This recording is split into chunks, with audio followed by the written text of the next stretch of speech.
Hello everyone and welcome. It's actually more Nioh time and well, yeah, the heat wave was the strongest today and so yeah, we're just playing more Nioh today. Agonia was taken out, so you know she's now with some water and cooling pads in bed, cooling down.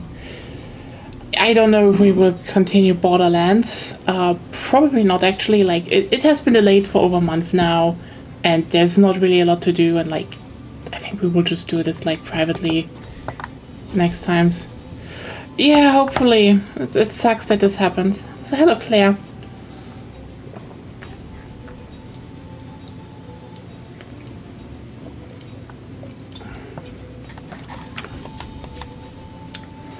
So yeah.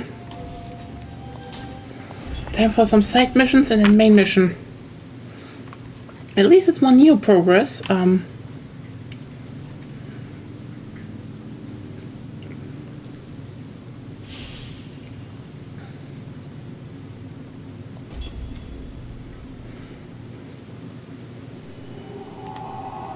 You know, I absolutely love the fact that, you know, when you play Nioh and you come over, come across levels, like every second level is like, yep, Oda Nobunaga marched through here and just basically slaughtered everyone. That's why it's a hellhole now. And like, whew. Doesn't have the best view of the guy. I mean, he was pretty ruthless, actually. There's a reason we invented the Geneva Convention.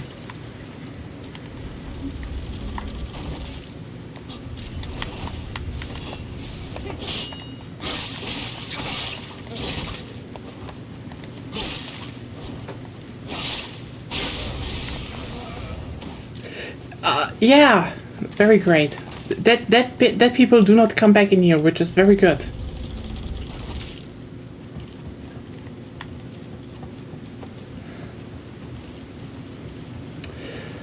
So how's everyone else doing here?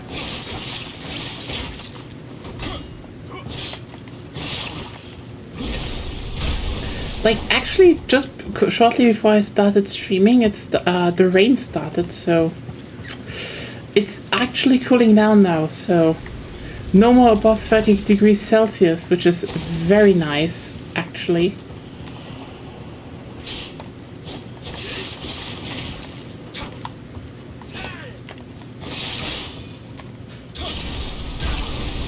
Well, that's good.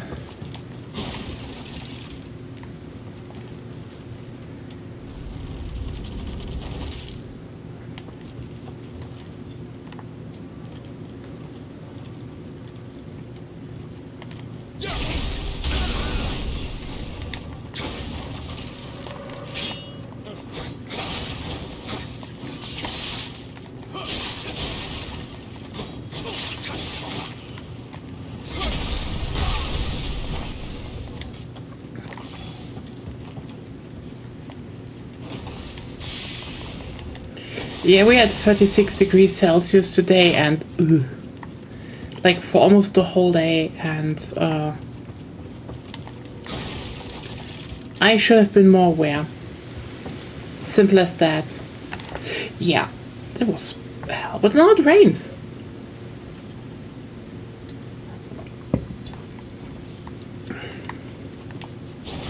Slept through most of it, so.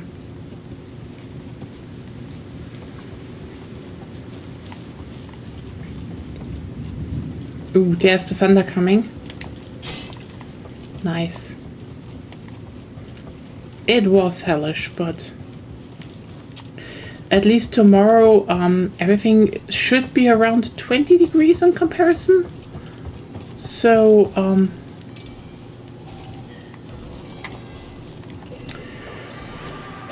yeah, getting new groceries at least I can do on a day where I'm not dying. It was at least just a few days, but yeah.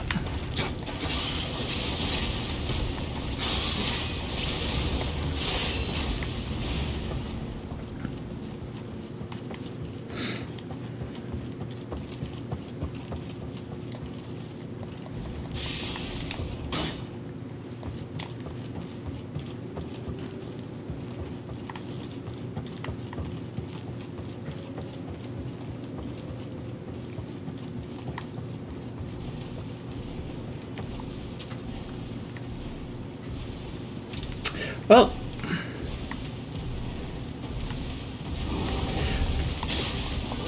obviously it's one of those.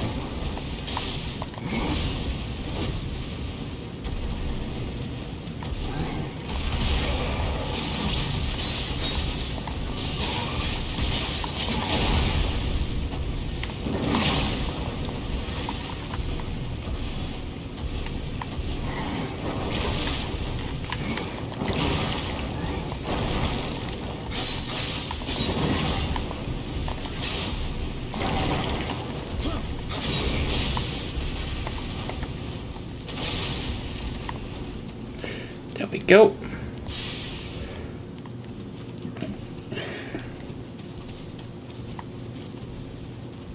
Well, that was an interesting bug. Well,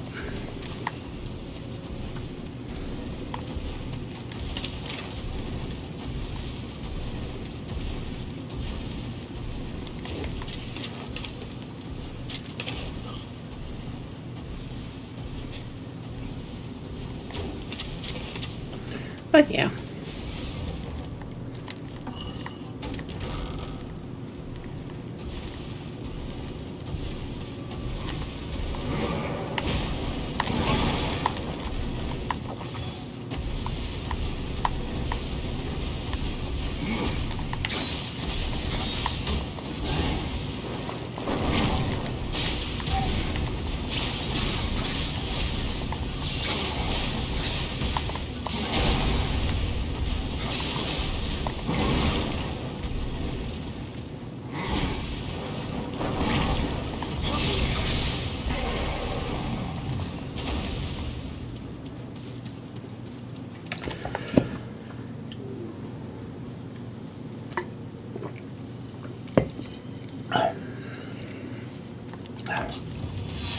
What? Where? Oh. I don't know. It's a side mission. I just kill everything until it says, yep, you done.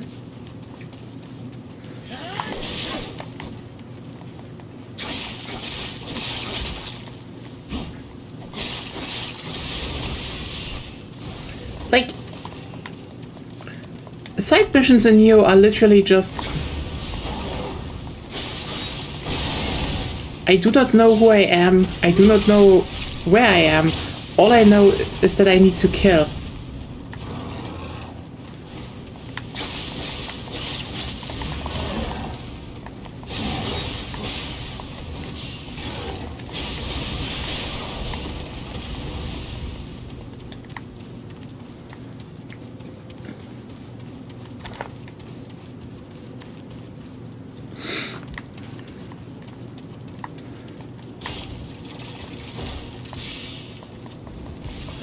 John Nioh. Oh yeah. On that note, I am so tired by the fact that, you know, yesterday we are talking about how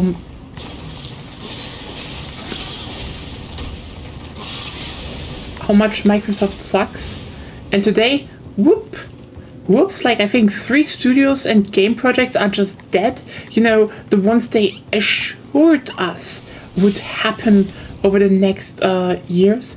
Yeah, totally. Now they announced a new batch and the old ones are gone. How interesting that this keeps happening. So the initiative is dead. So, you know, Perfect Dark. Rare got hit, their new Everwild thing, dead.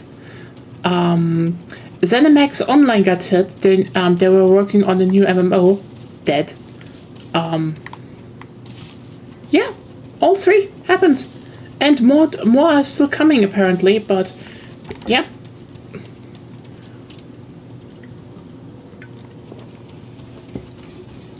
I mean, they said that, oh, we're working on over 40 games, and you know, there's still like everything we announced at the summer showcase that is happening. And I just sit there being like, hey, remember how Microsoft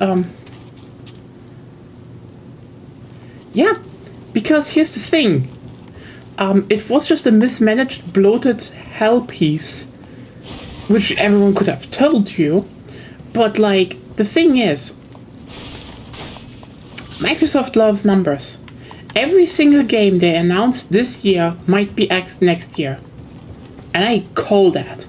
Because the thing is, announcing games and going into pre-production is cheaper than actually finishing and selling games. Only a handful of those will actually, get finished now at that point. They can pretend all they want, look, we have so much more games coming up. Then they axe them, but like...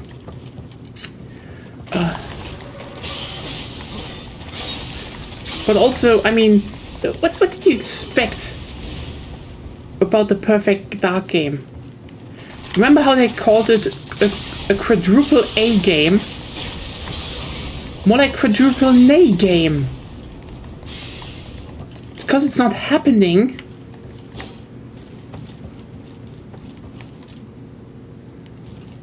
Yeah, as I said yesterday, because the thing is, it's legitimately just everything they that has some form of oh,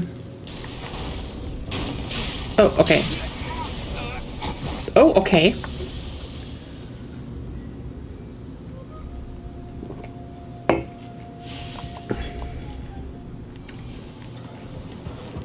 Yeah.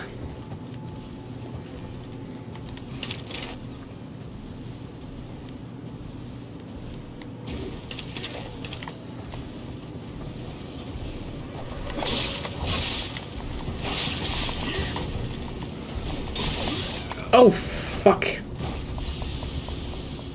Yeah, the ninja house strikes again. There was a second ninja. I hate this.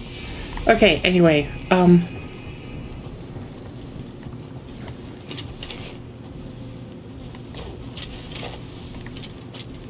now it kills them.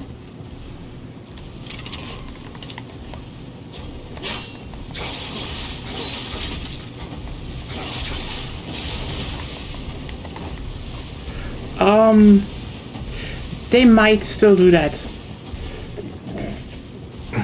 Like, Elder Scrolls might genuinely be safe simply because of the name. But I can guarantee you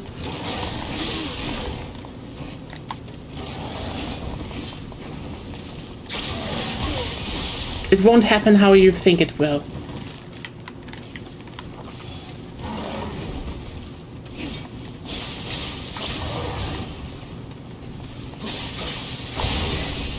Like, the thing is, that Oblivion remake, in how it happens, okay, is 100% a setup to check if they can actually get away with, someone else making an Elder Scrolls game. Because that's the thing. They want Elder Scrolls, the IP. They do not want Bethesda Studios, the developer. Because Bethesda Studios is a weird old giant.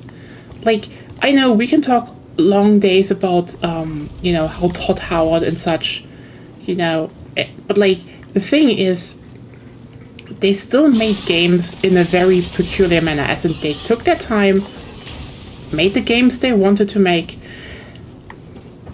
and then left. The biggest thing they did was, and they also insist on their old ass engine and all of that. I can almost guarantee you, if Microsoft wouldn't have bought Bethesda, Starfield would have taken 2 or 3 more years. I do not know if it would have been good, but they would have taken more time. Gesundheit. Yeah. The thing is, how Bethesda operates is really good for Bethesda. And as you might remember, it was actually a pretty useful thing because, they could actually generally do a lot of weird... Like, the thing about Bethesda was they were generally a good publisher. Like, I know this is probably saying a lot, but holy shit, did Bethesda save a lot of games. And I mean that. Like, what the fuck? Anyway, like, you know, Arcane basically still being like, yeah, maybe we can get another Dark Messiah of Might and Magic in, and Bethesda just going like, you know, you can just make your own IP. Yeah, you know what? I know, but like, I think at that point you could say, maybe Bethesda needed a little bit more of a structure. Maybe they should have started overhaul their video game engine at some point earlier. But and also, I think it is very fair to say that they definitely should have licensed a lot more away, because like, I do think Bethesda is great as a development, you know, making core mechanics for stuff to be iterated on. That's, you know, what we, for example, saw with Fallout New Vegas and stuff. But undoubtedly, it's fine. Like, I mean, hell, they're basically a novelty developer that were able to just do the games they want all the time. And that was cool. Like, that was genuinely pretty cool.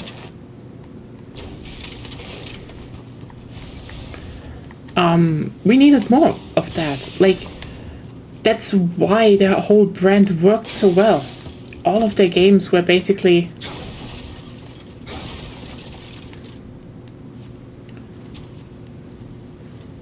Oh, totally. Like, that's not even a fucking question.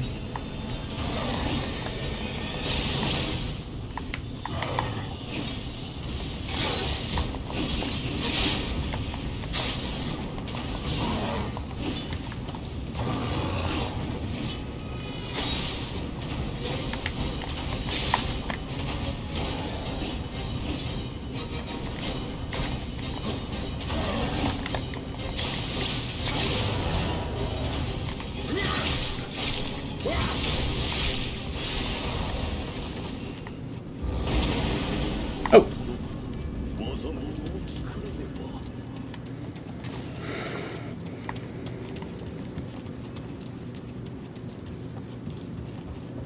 Oh yeah, totally. Like, sorry, Outer Worlds 2 100% not gonna be like, that's not even the biggest point. It's on Game Pass. As I say, Game Pass isn't sales. No matter how they say, but so many player numbers, player numbers mean shit in terms of revenue. You're just cannibalizing a game anyway. Like, that's the thing, you know? Even games that sold, you know, even games, like, Game Pass is bad for good games, and it's worse for mediocre games to bad games. Because here's the thing. If you look, for example, at people that do not have the money to do stuff, okay?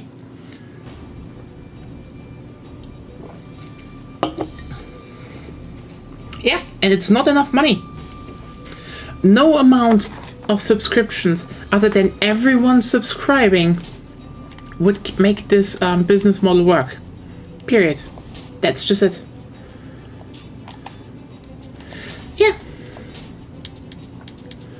And with more and more devs being like, wait, we are making less money off of that. Because, again, the promise of more money because somehow more people are playing is bullshit. It's not how this works.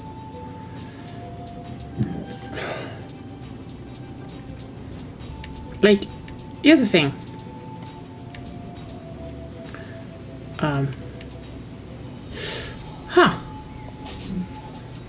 Wait, I forged that. I didn't equip it last time. Ah, damn it.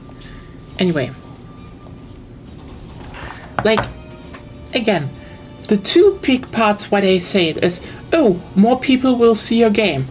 First of all, the problem is the video game industry doesn't work like the music industry. If, for example, the music industry, yes, having stuff on streaming platforms or, just uploading all your music to, for example, YouTube or, having it pirated isn't a big problem, because the most money you will make is not from selling records, it's from, people going to your concerts, because when people are fans, they want to, do concert stuff. So, go to the concert and shit. This is, how a lot of, especially smaller musicians and some of the biggest bands, at least here, literally make their money, because, again, it's easy to get someone to be a fan if the music is free, and then, everyone else just is like, I buy a band shirt, I buy maybe one record or two. Happens. But if you look at the video game industry, as of now, you have two models that make money. Either it's you sell a game or and subsequent expansion stuff, or you sell microtransactions. So now you're getting into a very, very big problem. First of all, no one is going to pay microtransactions in every single game. This is a market where, you have to cannibalize other games, so failure is not an option. Period. Next, that market is also very much filled to the brim. Finding a new thing is not going to be a thing where you rely on already proven stuff, because you need to find shit that people don't have yet.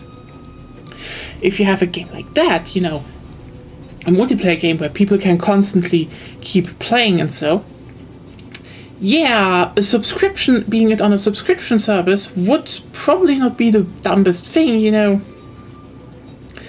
even though it just kind of turns the game into free to play with extra steps, if you get what I mean.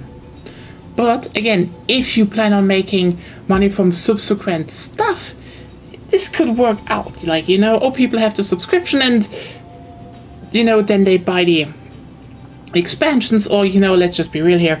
If you make it microtransactions only, do go free to play. If you don't do that, then why the fuck are you in the subscription? Because no one who wants to keep playing your game with expansions would buy a subscription, then separately buy expansions to keep playing on that subscription. Do you notice the dumb shit here? The only games I could even think that would make sense would be Call of Duty, because maybe this could amount to something, but guess what? No. It's still cheaper to buy Call of Duty every single year than to have a subscription. That is the stupidity we're talking about. Try to make it into a gacha market, but glad with that, China has a market base locked down. Yeah. And so what is a game that you could actually sell a subscription for? Well, the answer is a fucking MMO. That's literally the only game you could sell a subscription for, with the idea that all the major expansions and stuff is going to be free, because to be playing, you offer a service. This is why it's subscription. Every single month, you are something happens, you get, people work on content and stuff, but again, it needs to be a really fucking meaty MMO. This is like the only type of game where the subscription model makes literal sense. So much sense that I would say, more games should do it actually. Just, not 15 euros a month. Like, a lot of MMOs could work with, 5 to 7 euros a month. If they got the microtransactions, a lot of people would play that. And there are actually a bunch of smaller MMOs that, I think Tibia, for example,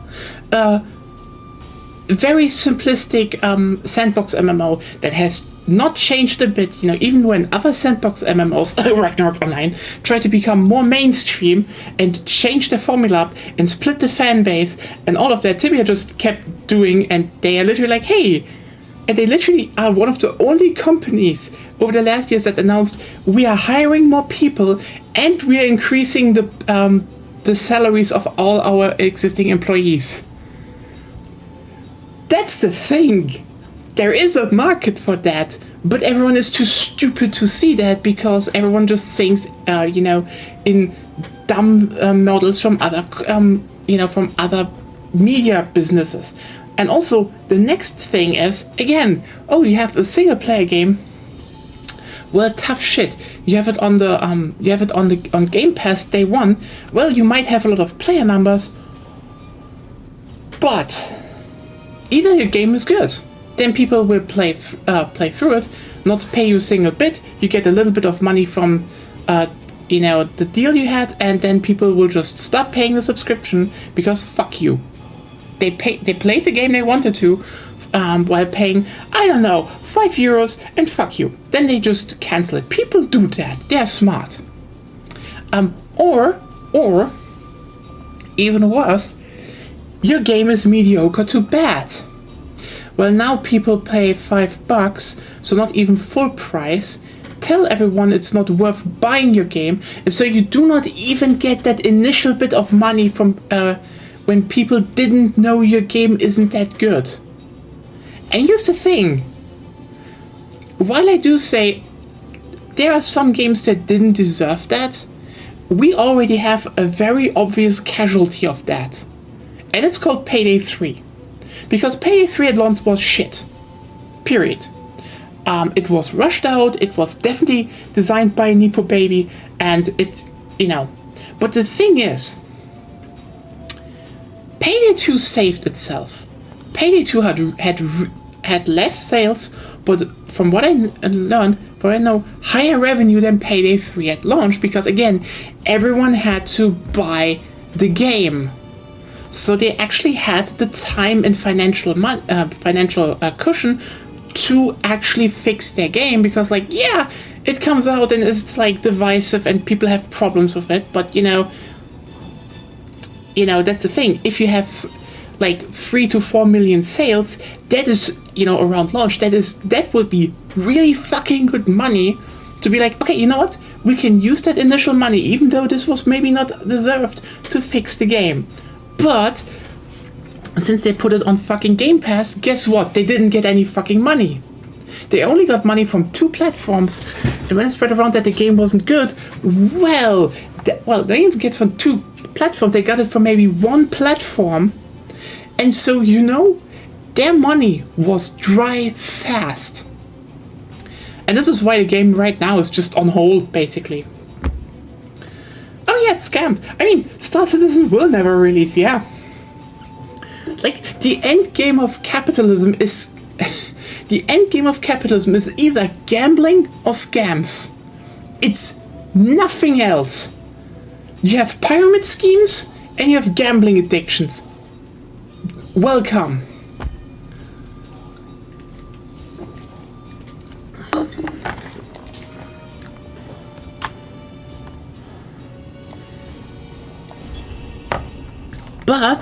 But the thing is, I know I'm pretty depressing right now, so sorry for that. Actually, very big sorry for that. The thing is just, well, if you actually look at it, this doesn't need to be the future. Again, the irony is that the games industry is still very open. I know this might be a big stretch to say, but if I learned one thing from the last years, then yes, some parts are locked down. I do think some other parts are less locked down than people expect them to be. For example, I do not think that the Battle Royale or extraction shooter market is as locked down as people might believe it is. It's just, basically looking for the a new game to get, maybe some more people to play it in. There's still room in the co-op market because, like, Helldivers 2 happened. Again, this is one thing I will come back to all the time. There is actually still a lot of juice and a lot of options inside of the industry to make games, because similar with books, at some point someone has read, finished their book. It's like, oh, but there are some people, yeah. You will always have some people who are like, I only play Skyrim in my life, or I will only read that one book. Like,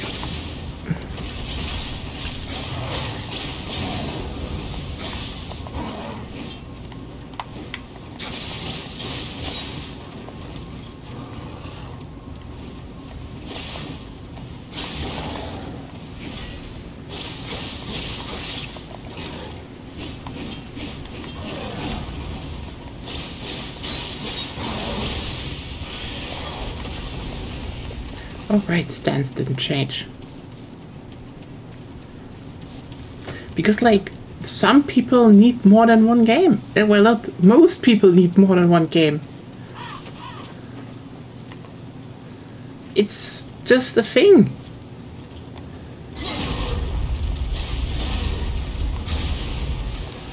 There's room for more. Yeah.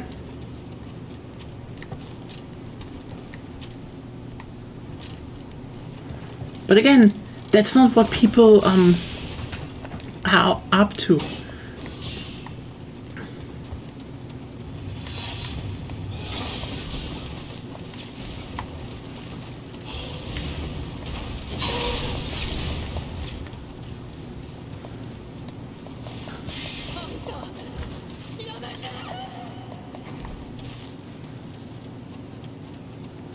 Like, there's also this thing with, how's it called?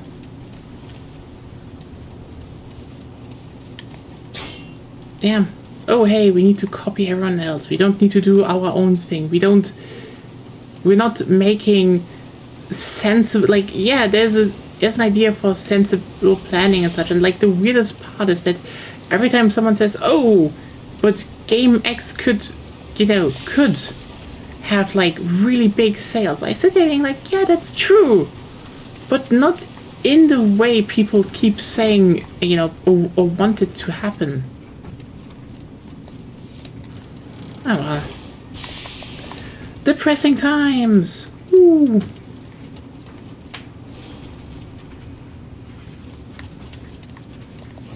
But I mean, yeah. Oh yeah, hey, by the way, Nioh has a cave behind the waterfall, aka Nioh is a certified game.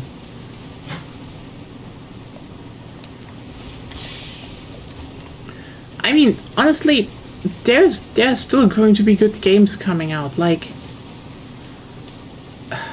there is, for example, Clay, there's the irony in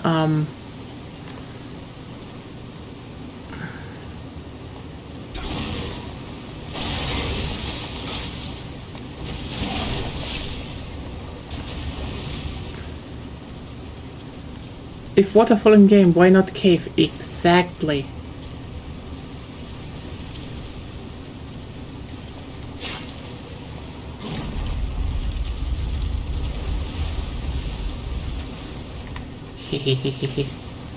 Kodama!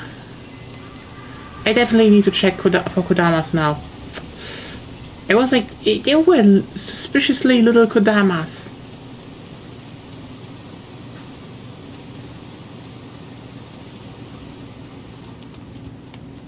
But yeah.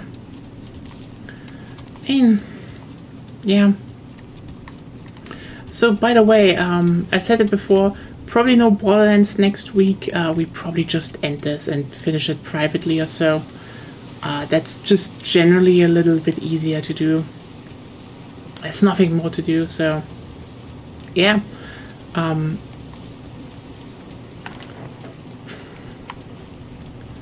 time for probably System Shock 2. That's gonna be fun.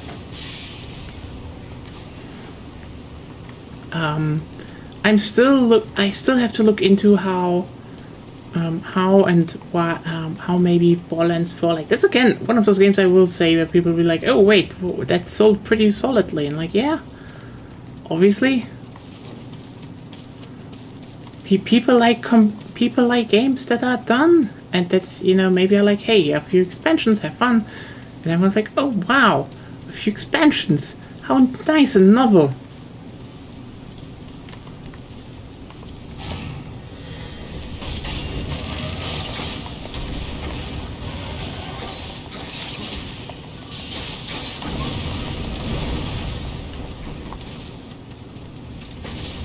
Anyway.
Dude. Yeah.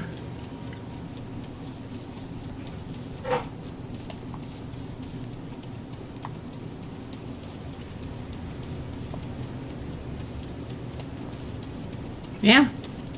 People still want to play games. So hell, like I think another good example is that, you know, while I do not think all of them are that good, hell, there are so many Souls-like games coming out recently, and, you know, most of them don't even focus on what made Dark Souls good anymore, you know, have like the most, you know, outstanding combat, and yet they keep selling. People like the action RPG complete experience. It's like, if anything, if someone comes and says, hey,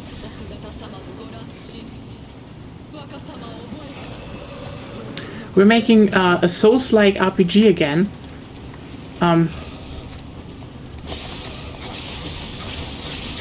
for a lot of people this actually means, hey, I'm going to have a good time. It is, and like, I would actually say the main reason why they're doing so good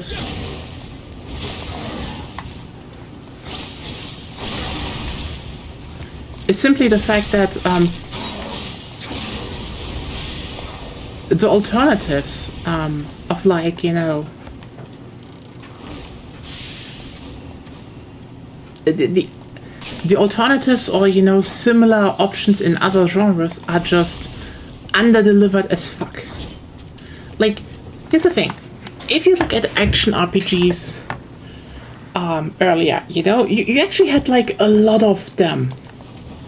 Like, there was still a long time where, you know, we had a lot of Zelda-likes, you know, you had some Assassin's Creed-likes, you had a lot of variation in them. Hell, even if you wanted to play something like a shooter, well, you know what, there was, how's it called?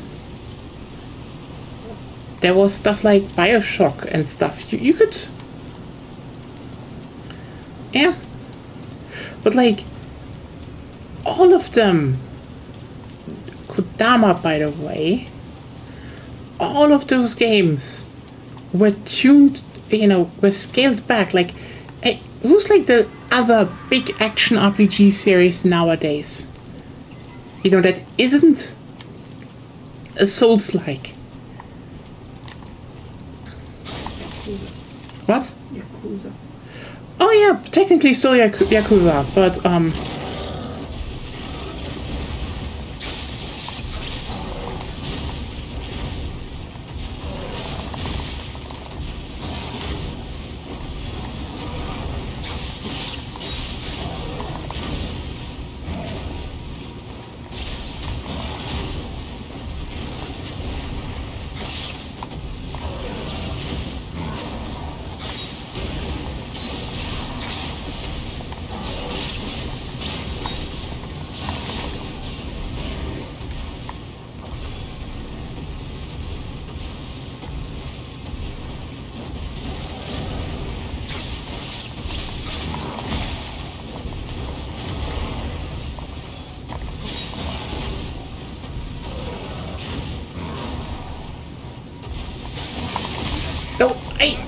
what the? Why did that kill me instantly?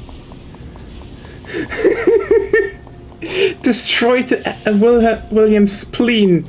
Die.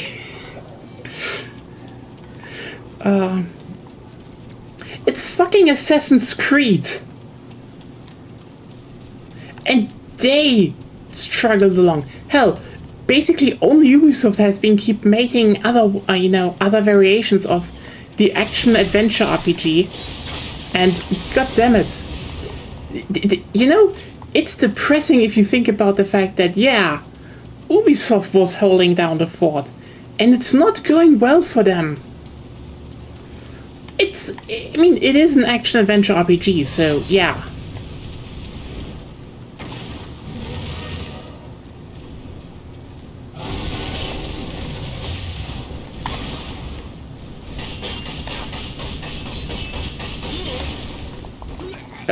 What the fuck?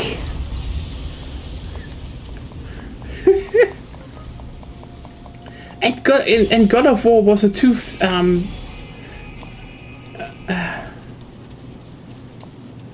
Yeah. And even those don't do as well.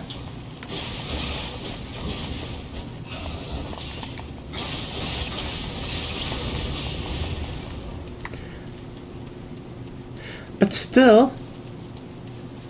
And Assassin's Creed tried to make The Witcher likes, and The Witcher has basically been out of commission since, well, over a fucking decade now.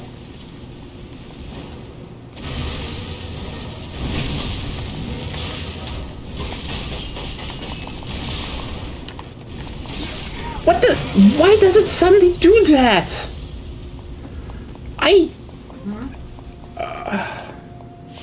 No streaming, please. I know, it's just, the wheels behave stupid now. The wheels are difficult anyway.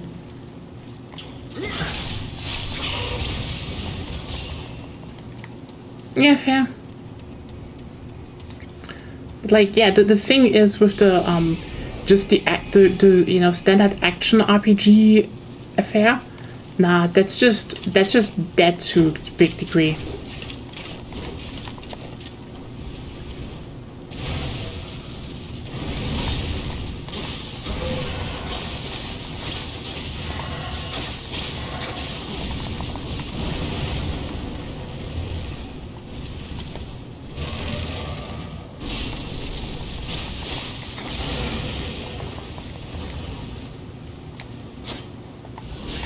Again, the action RPG genre was alive when everyone was trying to make like their own spin on stuff, and there were a lot of Zelda likes, especially.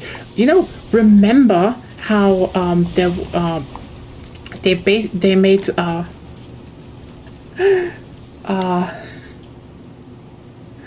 okay, how was it called again? The big Hail Mary of THQ, where you played death after you played war. Oh. Identity Crisis, the game.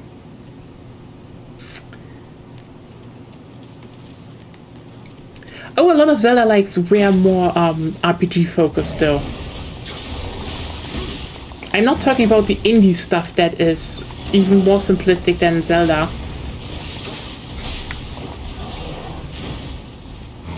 Darksiders, right! Remember Darksiders 2? That one was genuinely pretty good.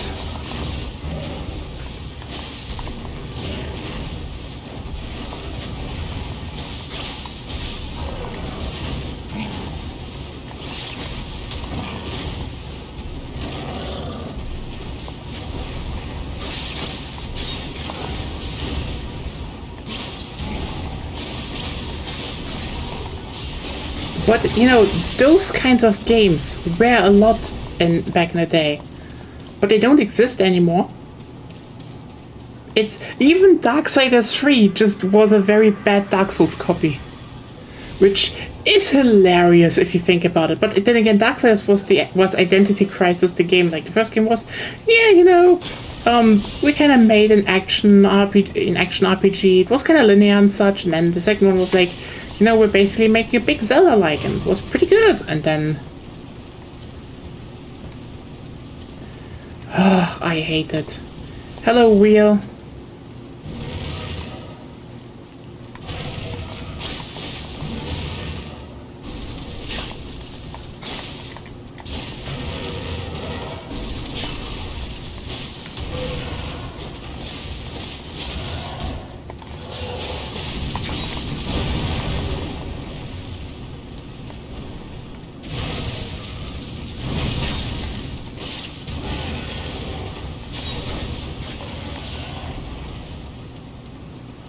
Oh, that's a thing.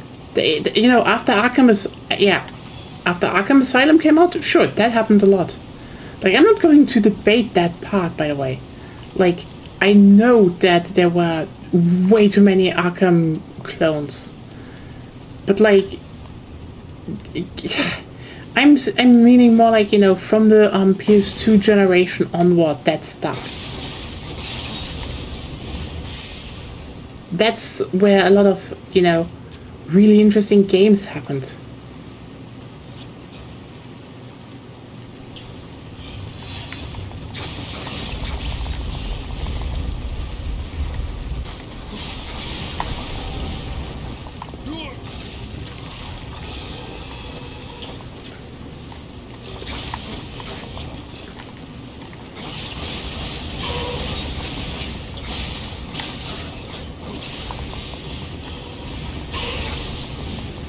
Yeah, nowadays, nope, it's Dark Souls, and it's Dark Souls, and it's Dark Souls, and it's Dark Souls.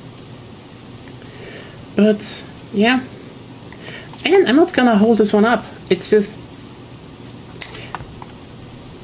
there are just also not a lot of good single-player games anymore, like...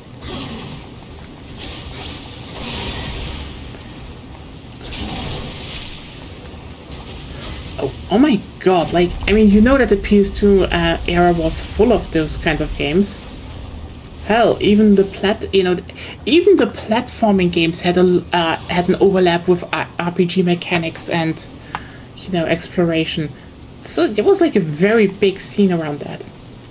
That has almost evaporated. Nowadays it's just mostly Souls games, and the sad part is, if it's not a Souls game, I can almost guarantee you, a lot of people don't have trust in games that aren't Souls games. Which is kind of fucked up if you think about it. Like, I mean, yeah, but like, again, those are, to a degree, all in the form action RPGs. It's more like, you know...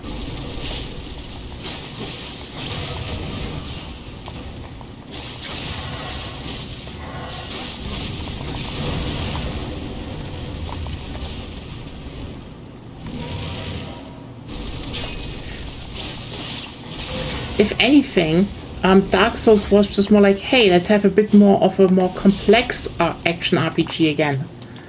And that was also fine. It's just, yeah, nowadays, I mean, here's the thing.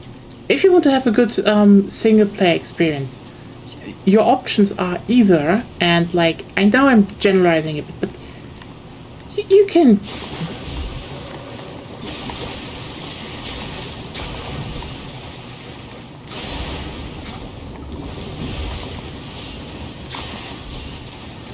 But like, the thing is, it's either a first party title, because their developers are actually still allowed to make, you know, prestige games. You know, stuff like Ghost of Tsushima is to a degree there to sell the console. To a degree, but not really. Like, Dark Souls it was way more in the vein of From Software games than you might expect. But the thing is, From Software RPGs were like mostly not released in the West, so like we don't know a lot about them. So most people are like, you know, they're like weirdly obscure Japanese games.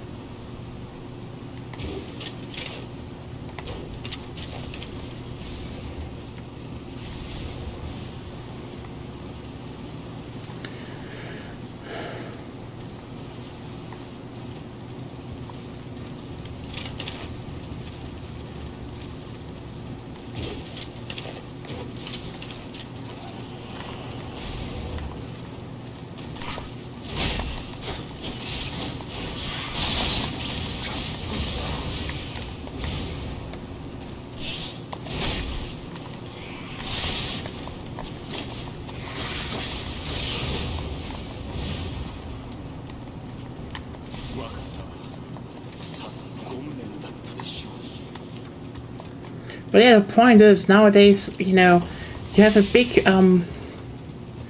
you have a big open world, or, you know, single player RPG from a third party publisher, Kodama.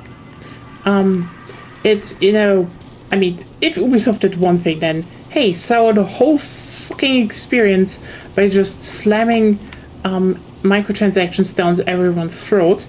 Cool. And now only now slowing down when, you know, people actually stop buying them. More Kodama.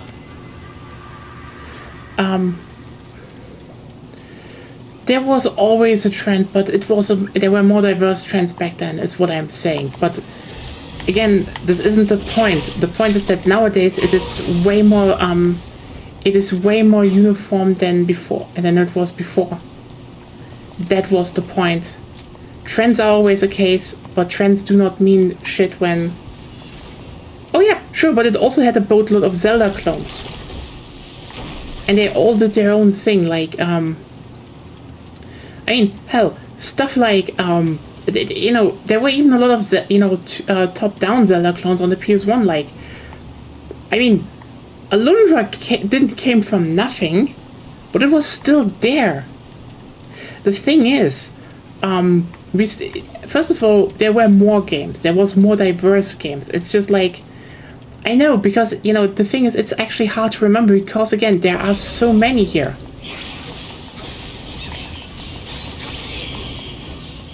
That was a joke.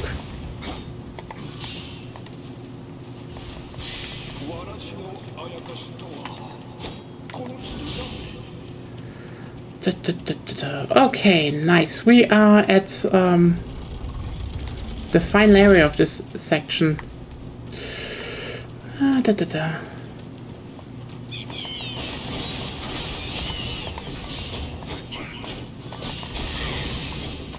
Nope, you do not transform. Anyway, the point I was making is that nowadays a lot of the third-party stuff, you know, has basically been infected with microtransactions, so people just got tired of that. But, you know, the Souls, medium-sized Souls games, usually not. So people kept buying those.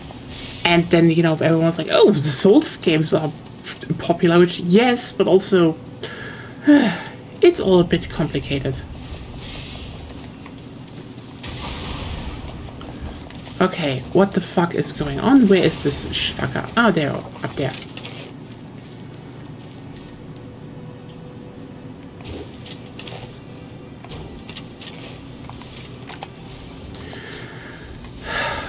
do I have a better bow? I have a better bow.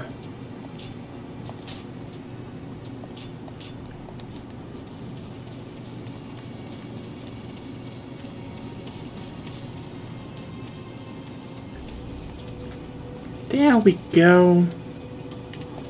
Nice. Ah. Time to actually explore shit.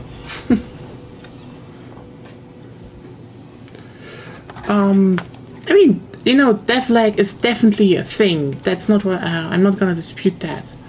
But also, like, it was more wild back then. Nowadays, a lot of stuff is just being played safe.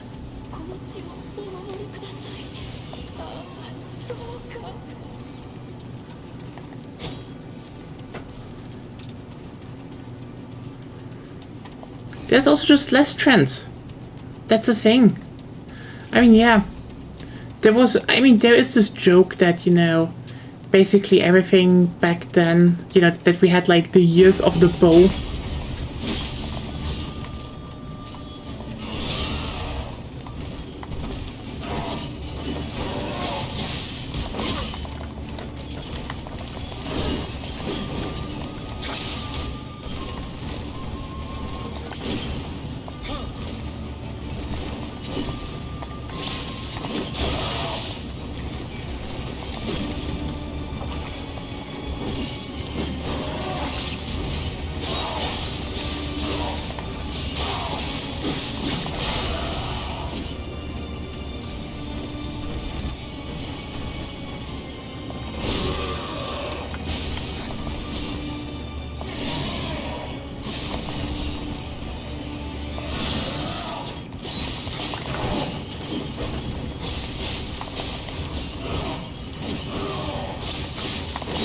Oh, okay.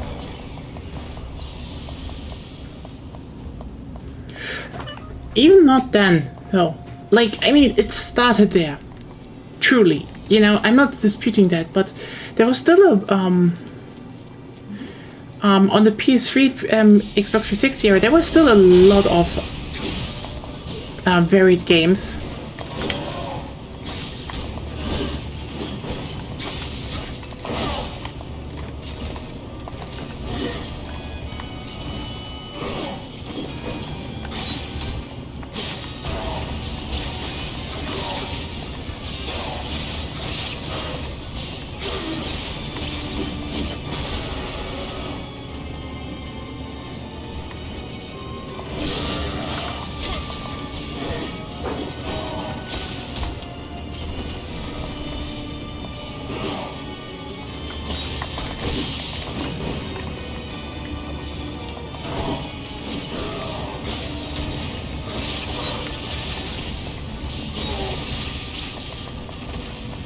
There we go.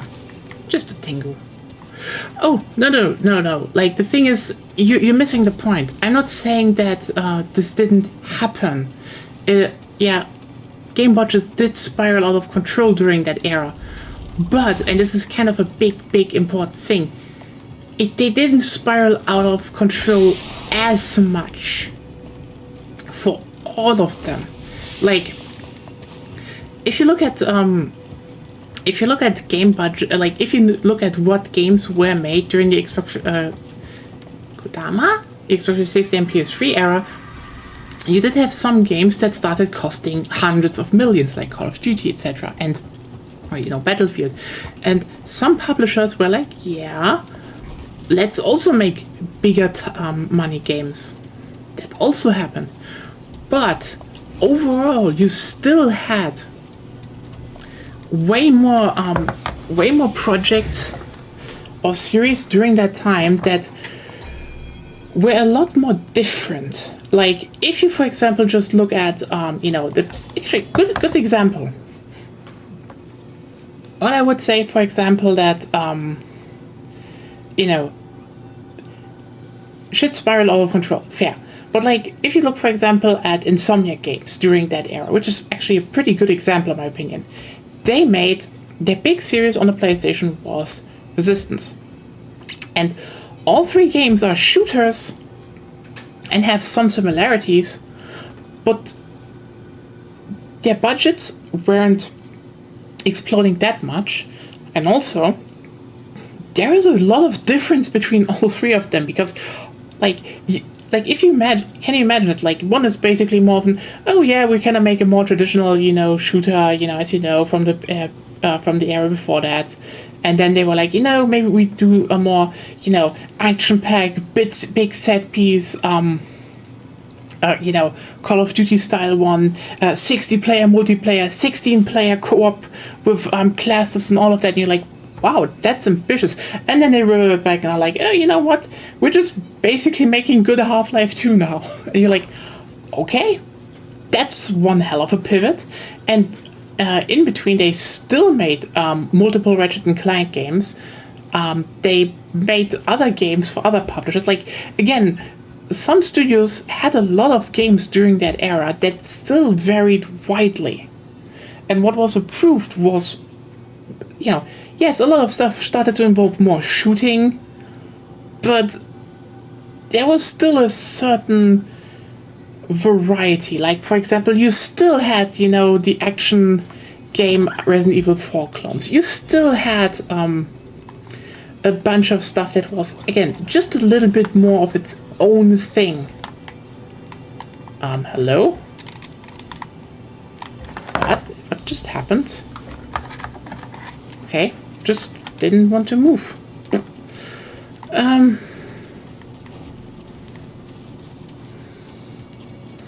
Again, this isn't to say that what you say didn't happen, but it didn't happen to the scale that it is happening now.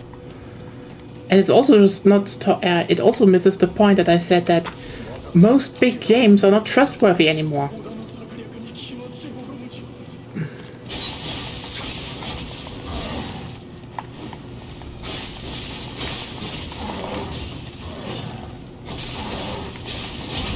Which is why, people keep buying Souls-like games, because they usually, across dev studios, there is a certain level of quality that has been reached. That's what I meant.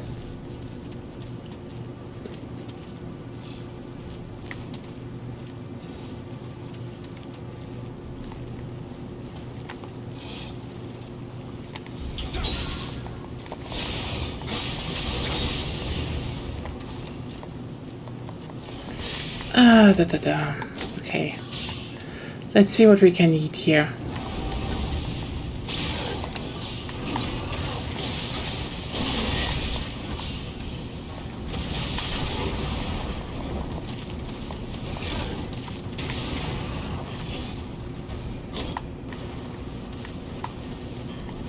Yeah. I mean,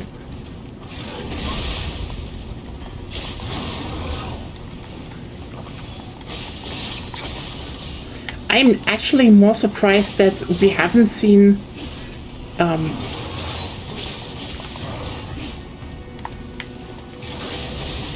the very logical end path of them, as in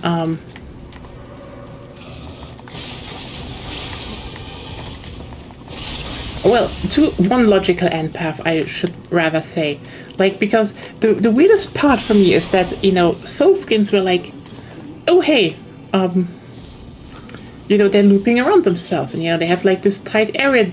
It was like, okay, also it was way more about exploration than anything else, and now it's just a lot of times about combat. But like, again, I do think not all of those games are that good at combat, and it's like a bit weird because I think exploration is kind of more of the bigger point. But anyway, the thing is, yeah, you can make a lot of flexible, interesting things around that. That's cool. Then you have the other stuff that's like how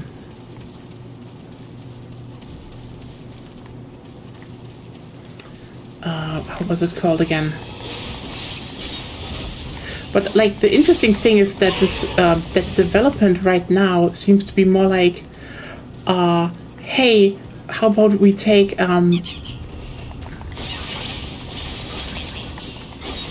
what we have and put it in an Assassin's Creed style open world, and I'm just sitting here being like, so no one is going to confuse that with the Zelda formula. Am I Am I correct about that? Which is interesting, because I do think there is merit in the idea of, oh hey, you have a few dungeons, and at the end of the dungeons, you get some key equipment that changes completely how you traverse and interact with the world, but still putting an RPG system on top would be a good combination, I might say. Also, hey Ryan, how are you doing? Welcome to, we're playing more Nioh instead of Borderlands because, well, I mean, we're kind of, not really, no. The thing is, I would say Zelda has always been executed very rigidly, not that their formula is rigid.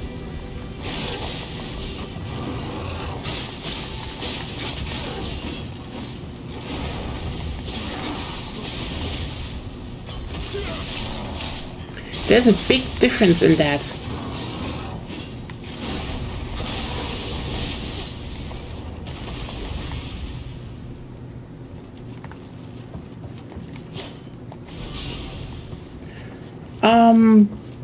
Again, not really. You could make actually stuff that ties back into the combat, and that would actually create interesting scenarios. That is doable. It's just they haven't done it yet because the whole gimmick puzzle thing is just cheaper and easier to do. That's why they kept doing that type of game. Like, that's the irony about Zelda. They found one formula on how to do it, and they never really iterated on that. And if they iterated on that, it was in a very, very simple manner. You can genuinely make games that are about,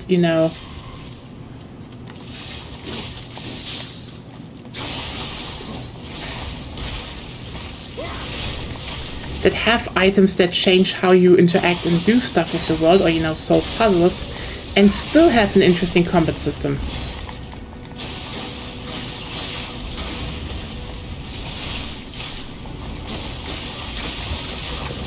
Nope.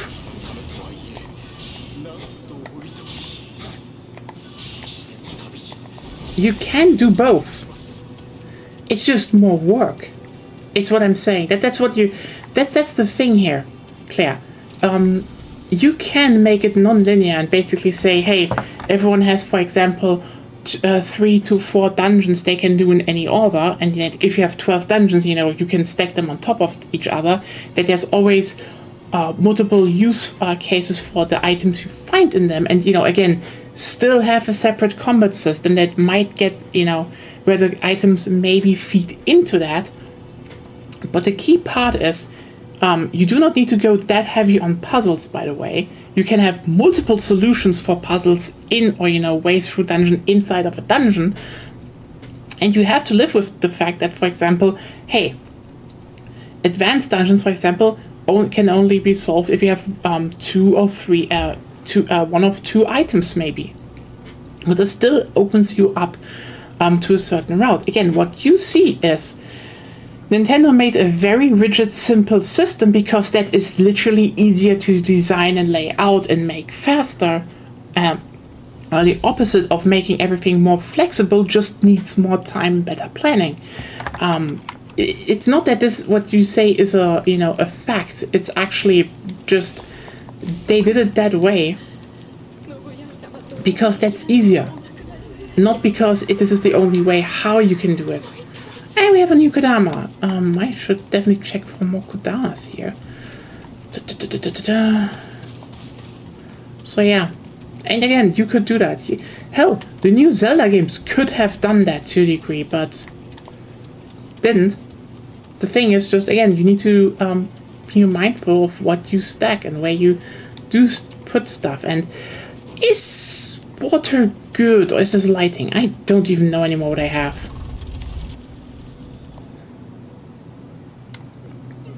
Anyway, I don't know what she is anymore, but this was the boss from the last beta of the game.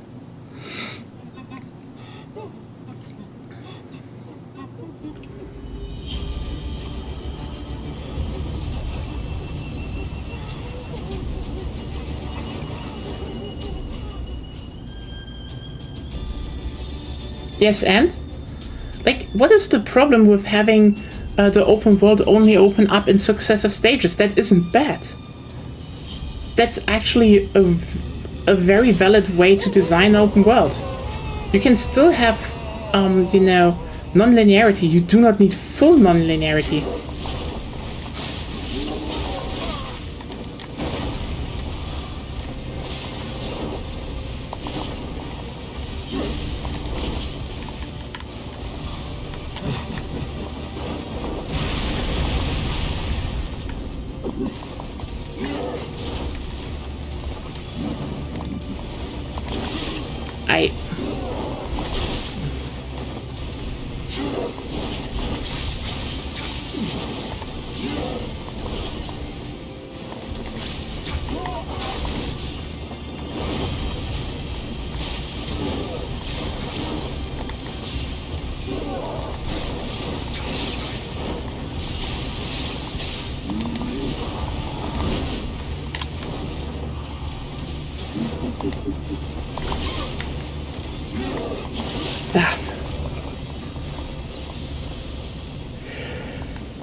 Okay, in what way does a fucking Elden Ring, you know, you know, this is such a stupid thing to argue about because, like, what does it benefit from an open world though if you only successively unlock parts of the world? Because this is cool. Like, the thing is, making a world more directed and not just like you can go everywhere without you know, downsides. That's legitimately helping to make the world feel more alive. That is like a core part of design. I mean, Elden Ring has it in a soft form as well, just with more enemies. No normal player can go anywhere they want. Yeah.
Okay, actually, I just wonder, is she weak against... What is she weak against? Da, da, da, da. Da, da, da. Oh, she is actually weak against water, damn. Didn't expect that. I actually thought because she has the whole flower thing, she's weak against fire. But,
Oh, okay.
Okay.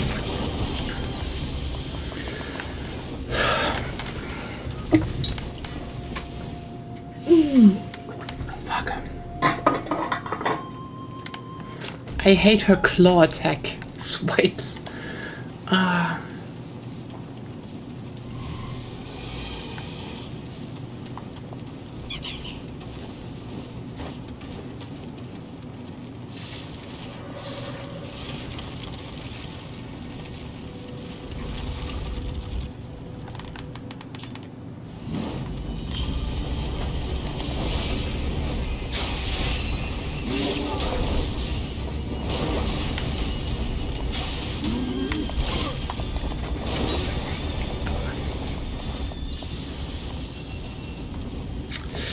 Hey, okay.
Hello?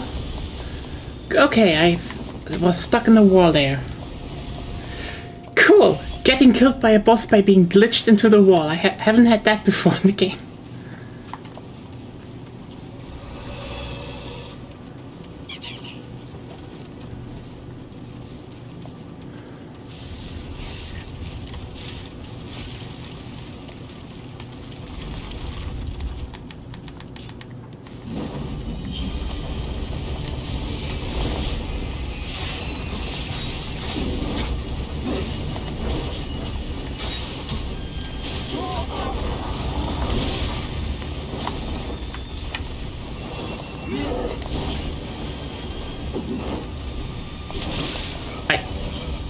Oh my god. The healing isn't working anymore. So what is wrong with the controller?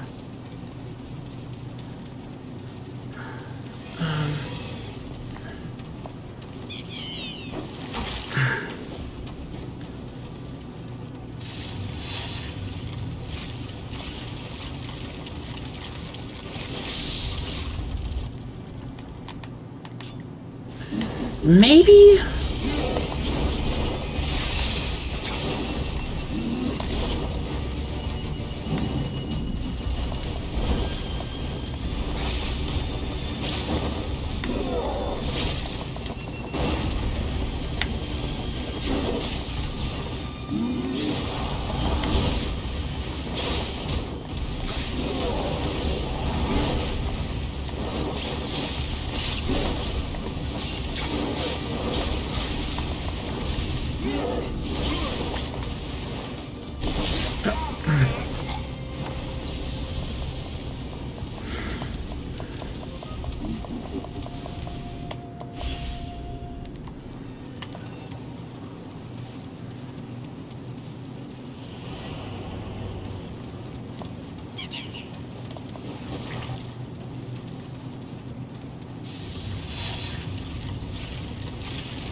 Okay.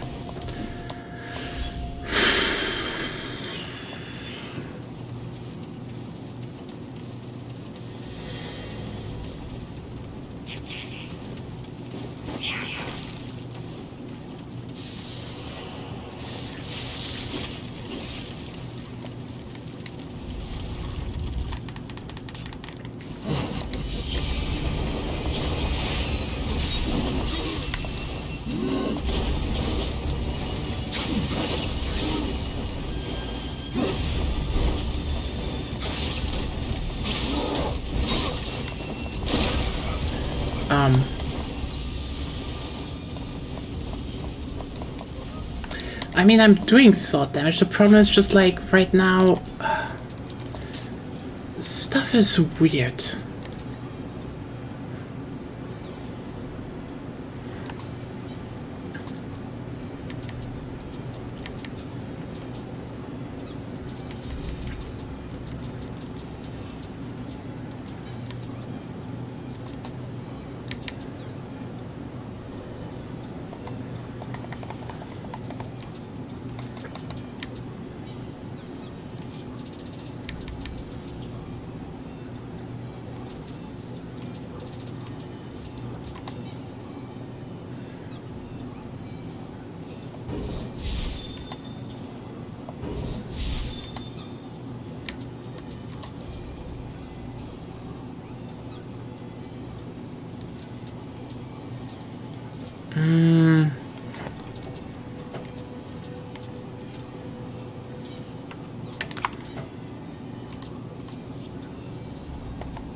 I don't think I need to do that, but might be doing it after. Oh, that lag just...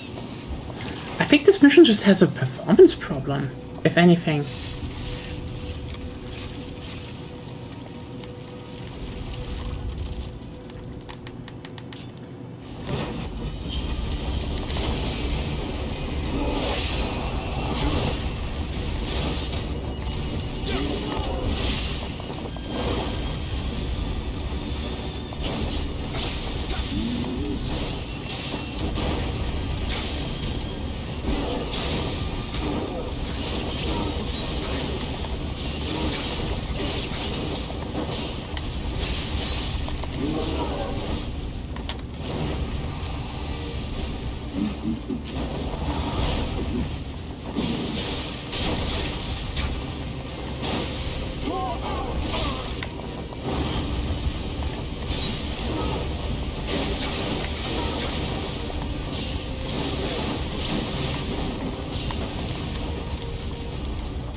Oh, God.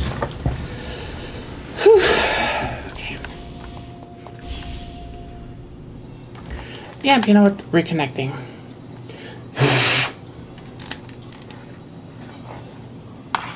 So. Are you working? Hello? Yeah, everything is fine again. Okay.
Did she also have tracking on her claw sweeps, rapid claw sweeps in the beta?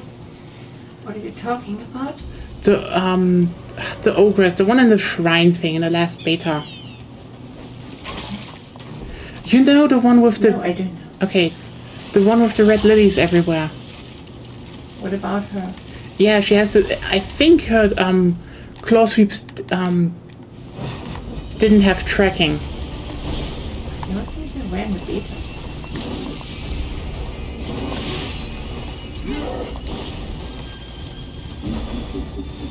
But overall, she isn't hard anyway.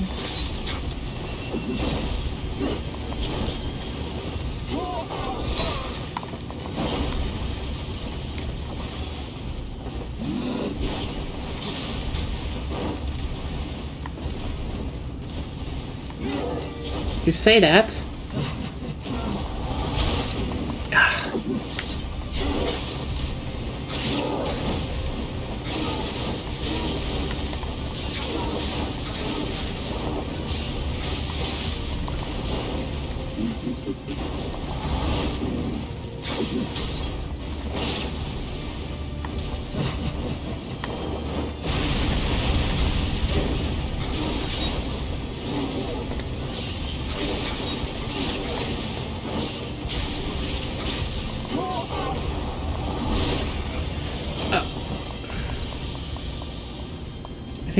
The beta, no.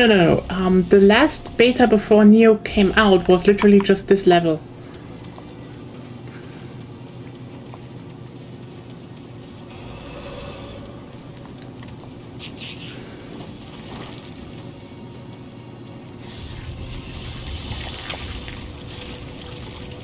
The first beta was...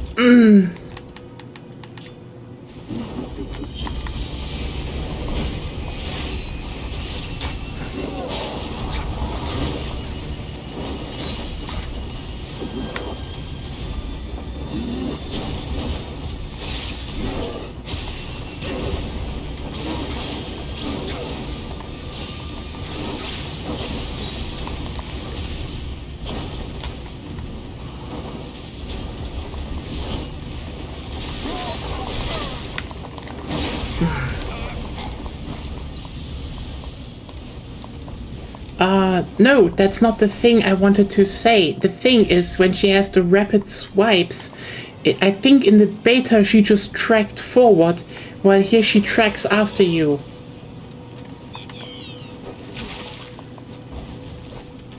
Huh? Would be a good change. I don't know. It kind of makes it just a null attack, as in you have to stay away.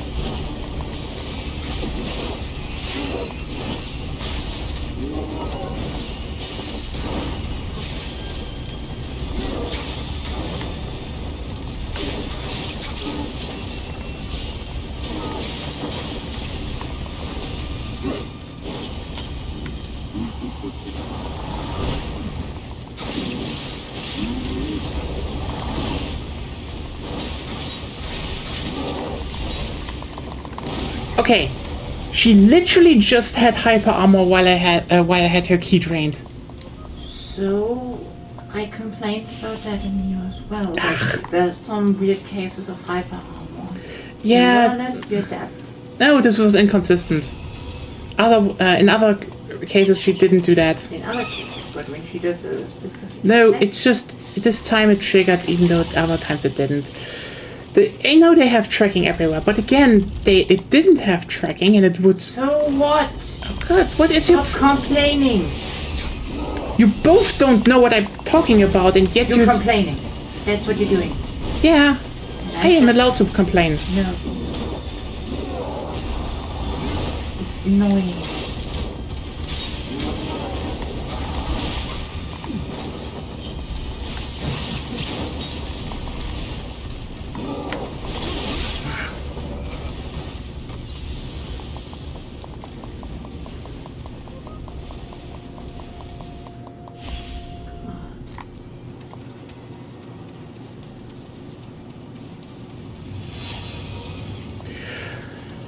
I mean, it wasn't really a beta at that point anymore. That was literally the demo for, hey, try like one level from the game and... Didn't they change every time something? So what?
Kiri. I don't know, it's... so even better armor stats don't do a lot, I suppose.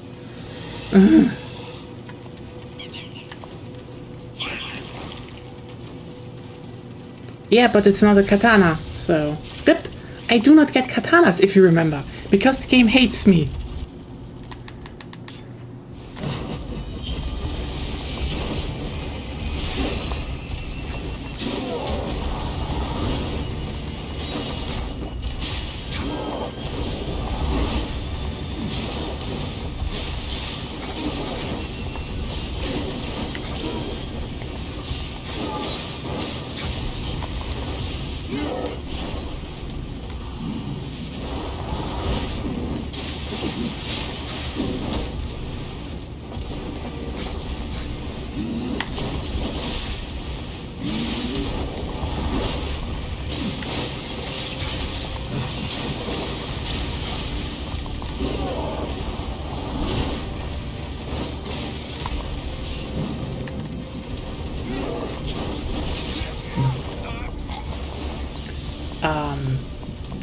Okay.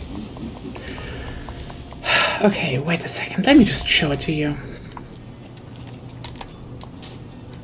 So, which one do you mean? Raikiri.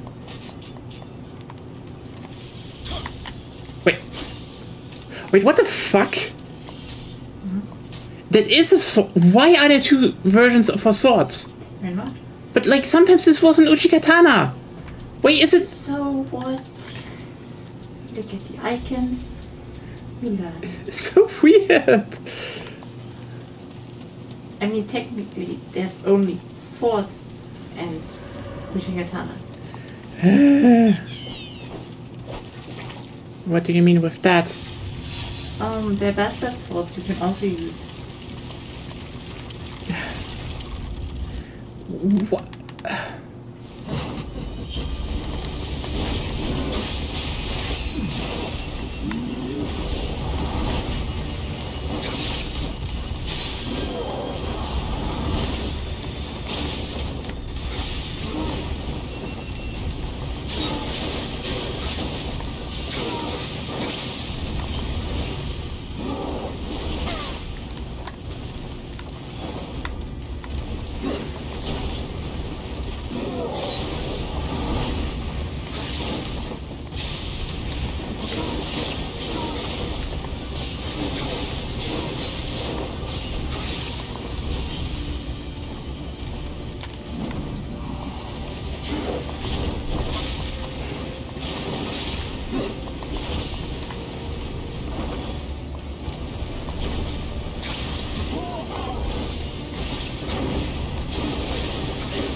There we go.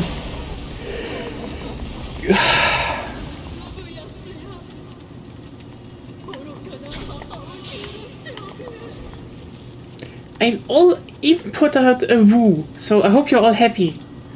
I styled on her. Oh god. 23 already, damn it. Hot.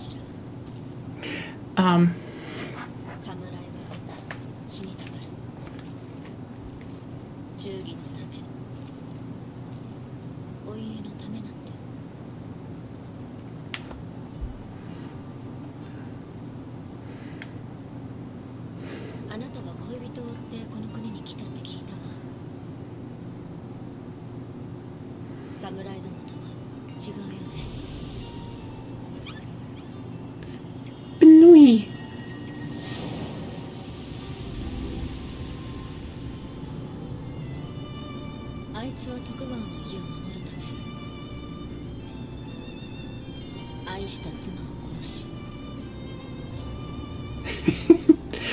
I mean,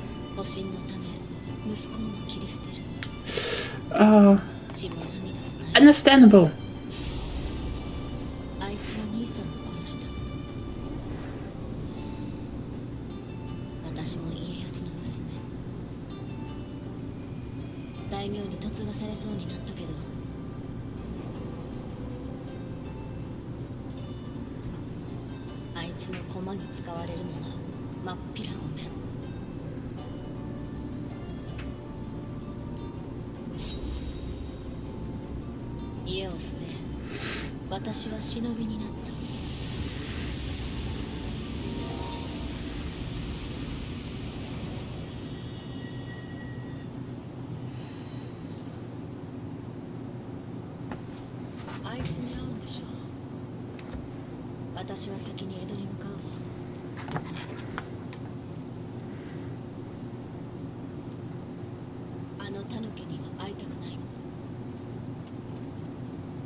That's really the best part about the Nioh story, like how fucked up actually everyone was at the end of the Sengoku Jidai. Getting a skin costs one story. Yes. Damn it.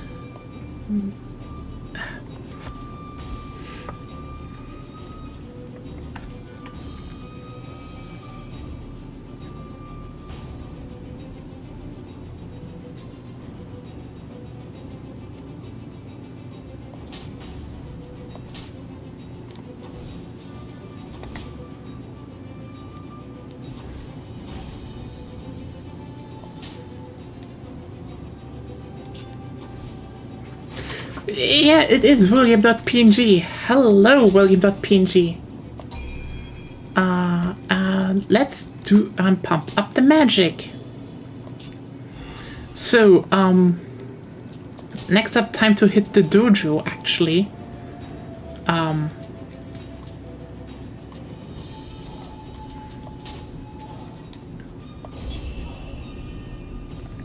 Because I want to unlock more talismans. They're very useful.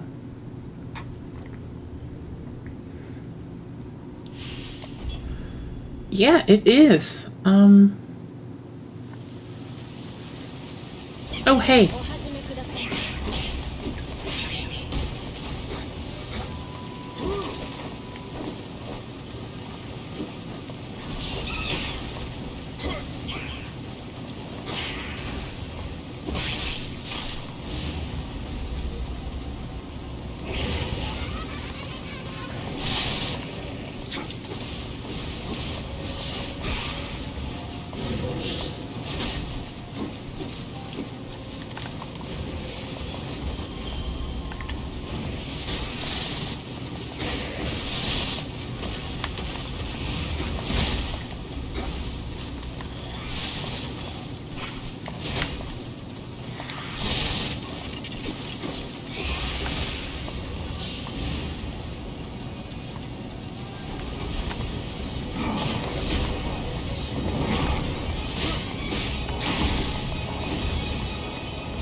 I guess, yeah, hello.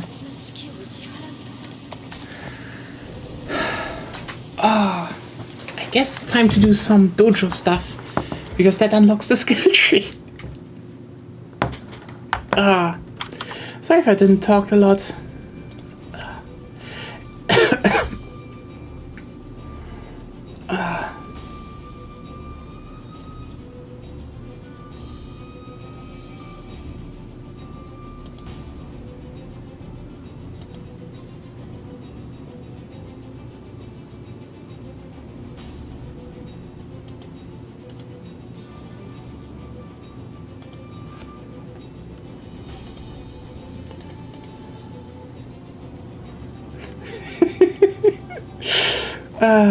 Okay.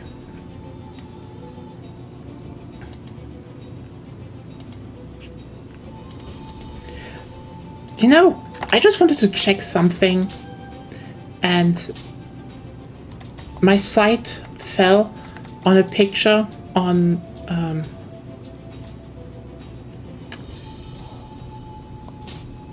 how's it called? I fell on a picture of Jared Leto on Blue Sky. And I just thought, like, why the fuck is there a picture of Asmongold? But like, holy shit, those two people look so alike. If anyone wants to ever make a biopic of shitty Sync guy, I guess Jared Leto would be the perfect cast.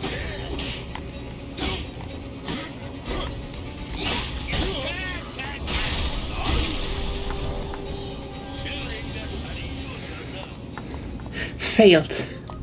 I like this, you know, it's a dojo mission. It says failed, not, you know, that you died, because he doesn't kill you. It's still wooden swords.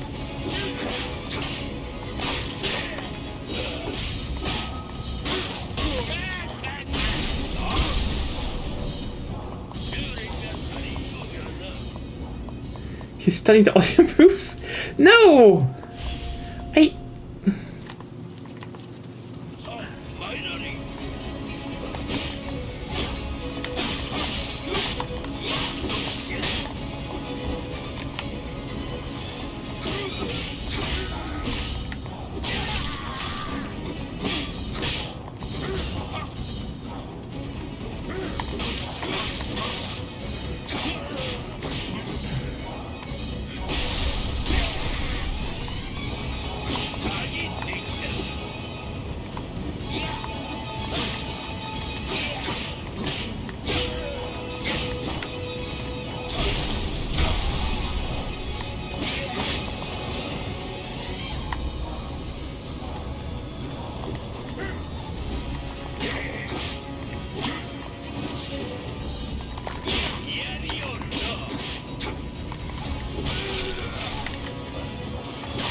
There we go. I have the guy.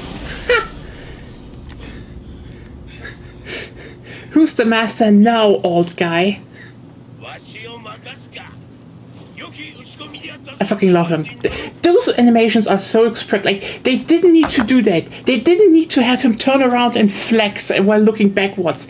They didn't need to, and they still did. It's like, you know, this is when you know that a game has, you know, there is effort and love put into a game.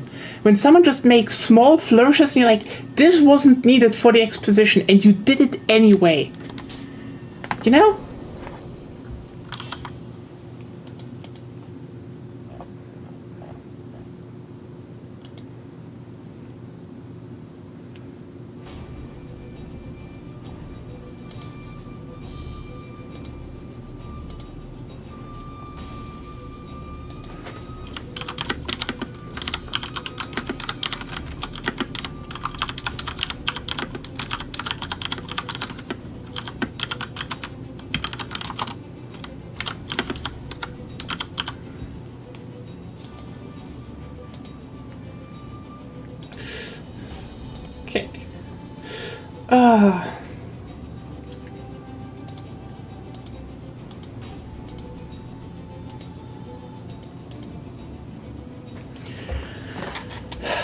Okay, so all of that just because now I can actually go down here.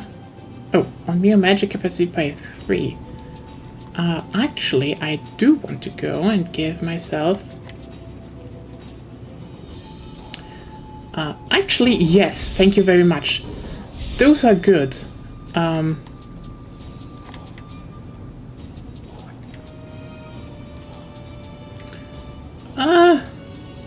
Okay, you know what? I will pick lighting, fire, or the talisman depending on where I need them. Now for the sword.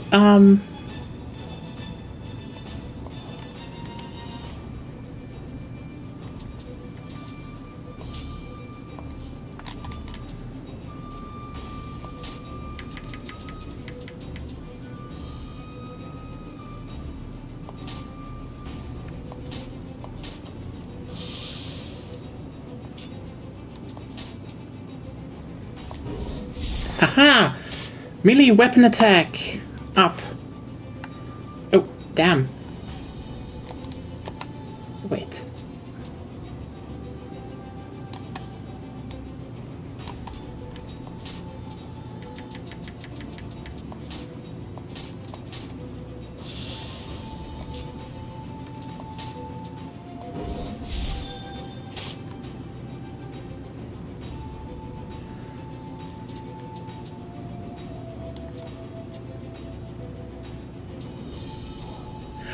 Oh, this is just a gradual increase all the time. Ah.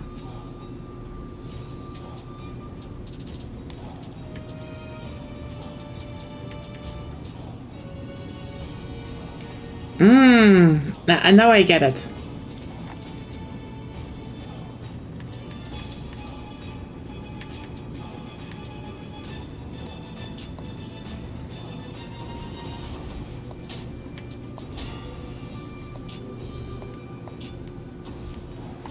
So, that's 80, that's 79. Well, I guess we're going through here. Whatever that is.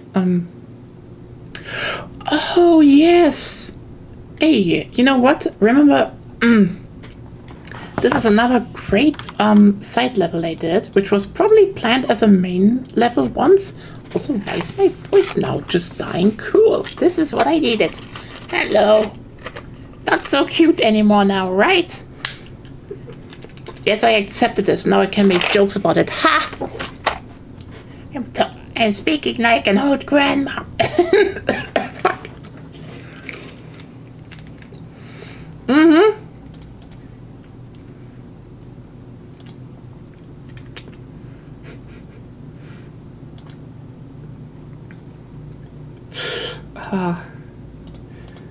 Oh god.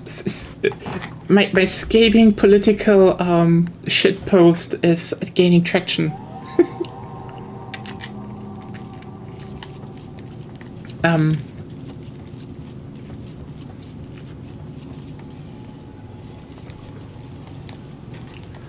For everyone who's wondering what I mean with that,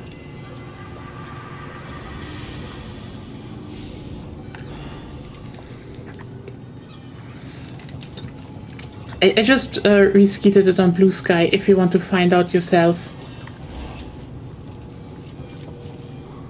It's a bathhouse!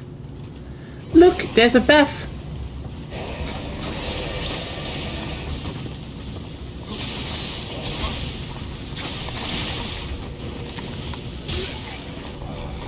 Look, I'm dead.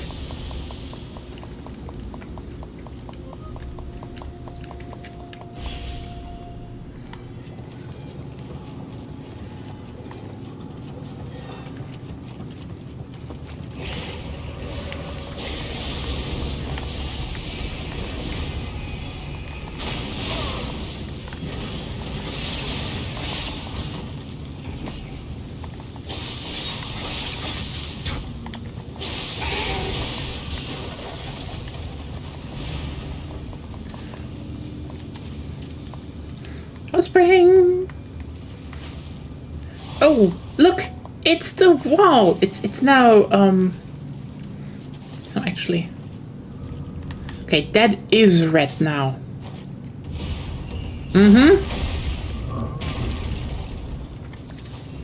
It's another hot spring. Yes.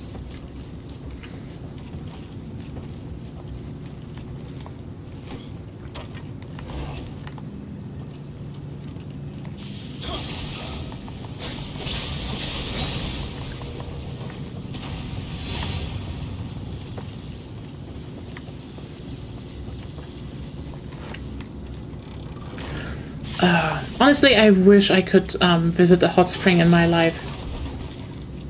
Like, oh, but that's yeah, I know it's expensive, but like, just just sitting in the onsen, just soaking and being happy. That would be life. That would be life.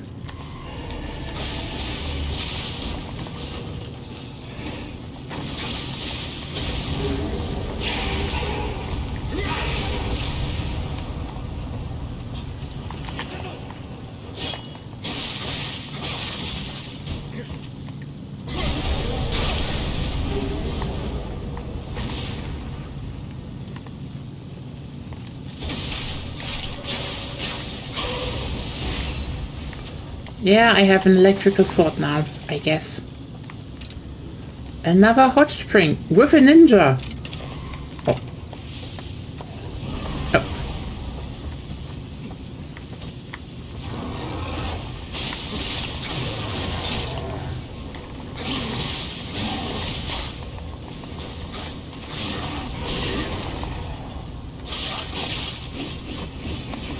Okay, how am I not dead? I don't know. Okay, now I'm dead.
Hot spring. There's even a second hot spring. They can program dual hot springs.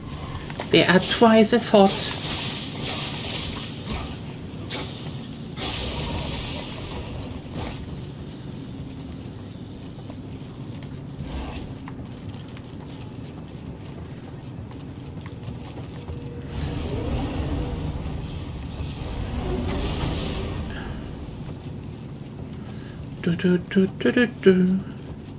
I mean, that's the thing,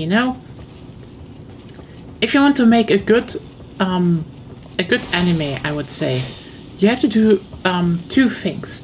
There should be one episode where the crew either goes to the beach or to the hot spring. It's either of those, If you don't, trash. Absolute trash. Never watch again. Bye. And the other one is you need to have an episode where that is just propaganda for curry.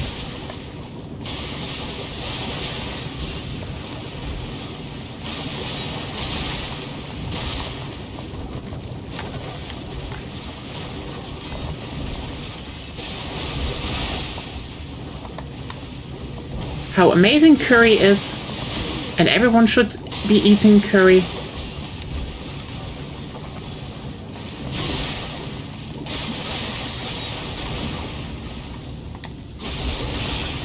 That's what any good anime needs, you know? Period.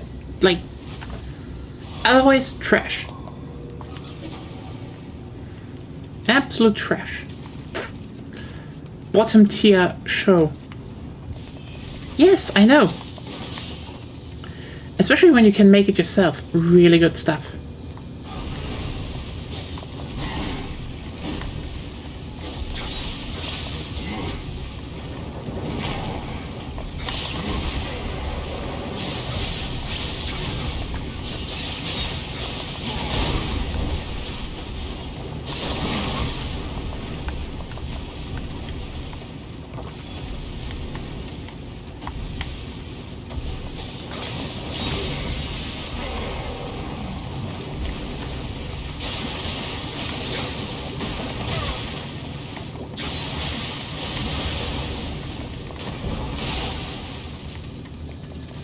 But yeah, any good anime has a curry propaganda episode, obviously. Else, not a good anime. It broke the anime code of conduct of not promoting curry to everyone. What about Monogatari? What? Monogatari is not is just weird. I think they even have a curry episode. Okay, no. They have a donut episode though. Yeah. And donuts are made by donut eaten by cute vampire is still worth something. But they're not a peach episode, and they don't have a curry episode. See, okay, here's the thing. Monogatari is deconstruction of the harem genre anyway, so, you know, they can deconstruct a lot of anime. I mean, I guess if you're deconstructing stuff, you can still go for good things, but, you know...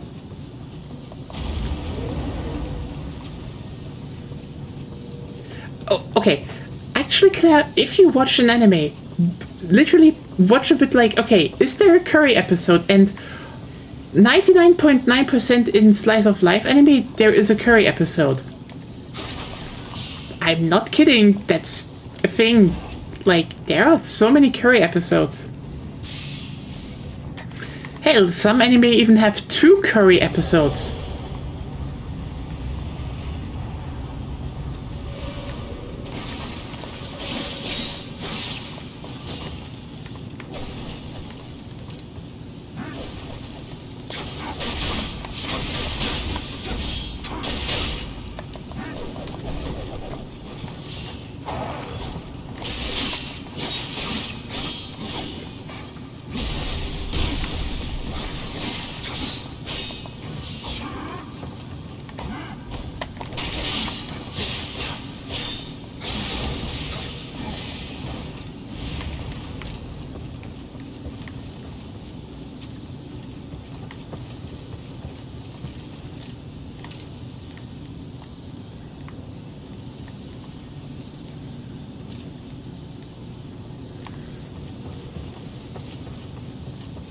Yeah, curry episodes are shockingly common if,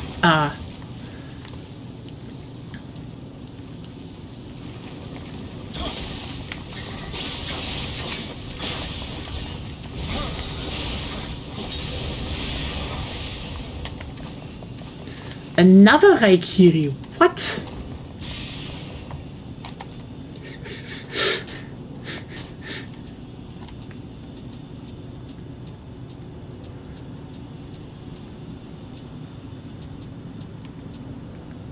But it's worse. Wow. And another one. I have 3 Raikiris? What is going on here?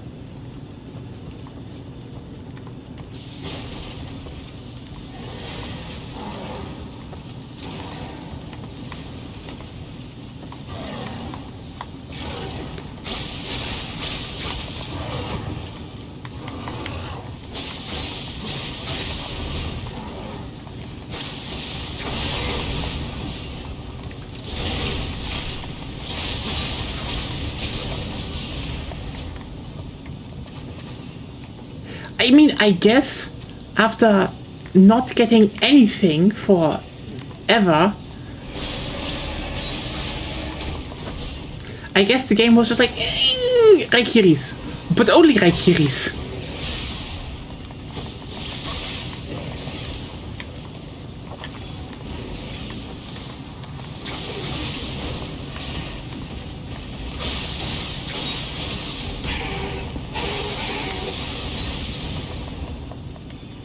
And as you see again... Oh.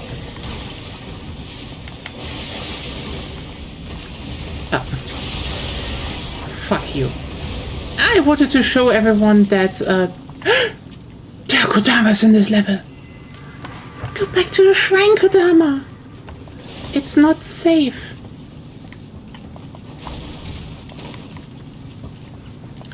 Kodama.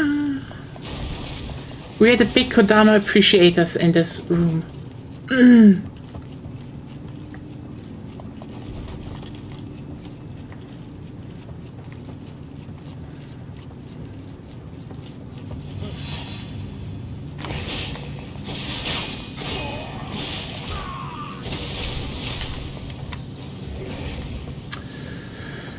I'm not fighting that fucking thing on the stairs. No! Actually, what does this elevator do?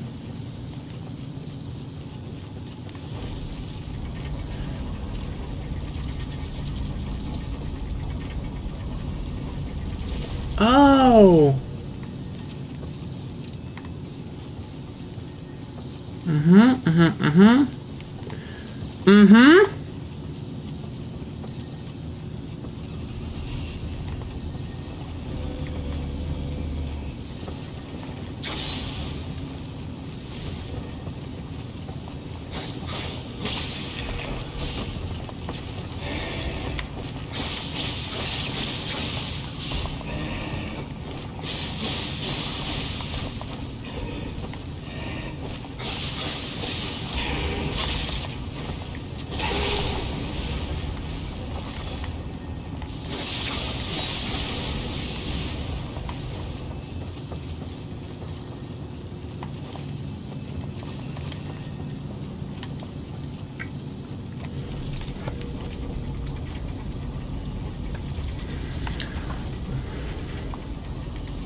Kodama time. Okay. Okay. So, where are we now? Okay, we are back here, I guess. Is anything over here? No. Killed that already. Good.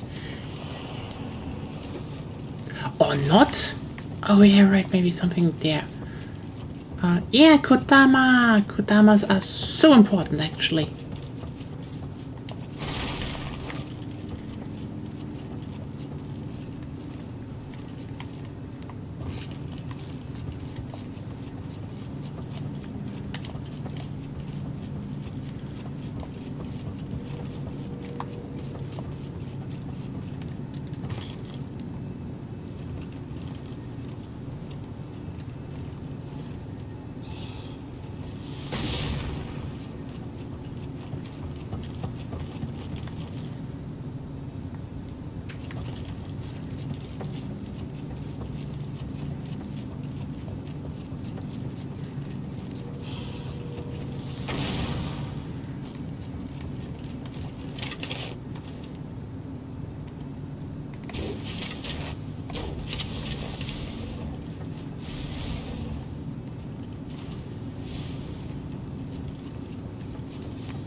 Kodama number 3, I think. Yes. The Kodama hunt is on.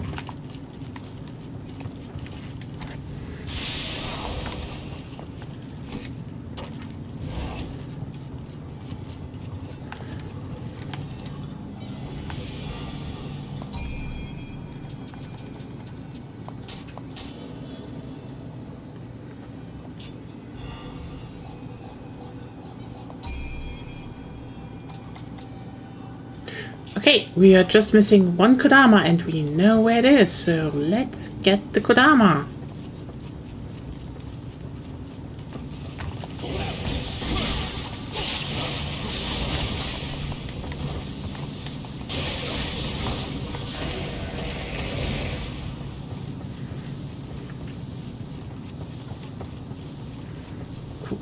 Kodama.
And the last Kodama.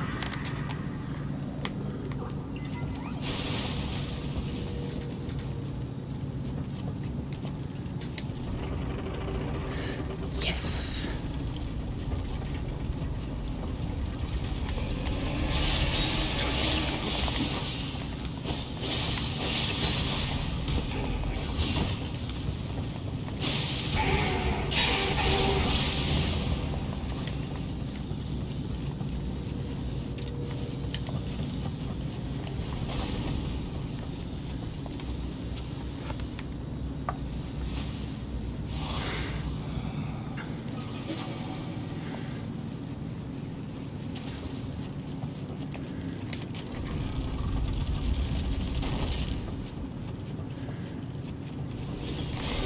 Are you? No, no.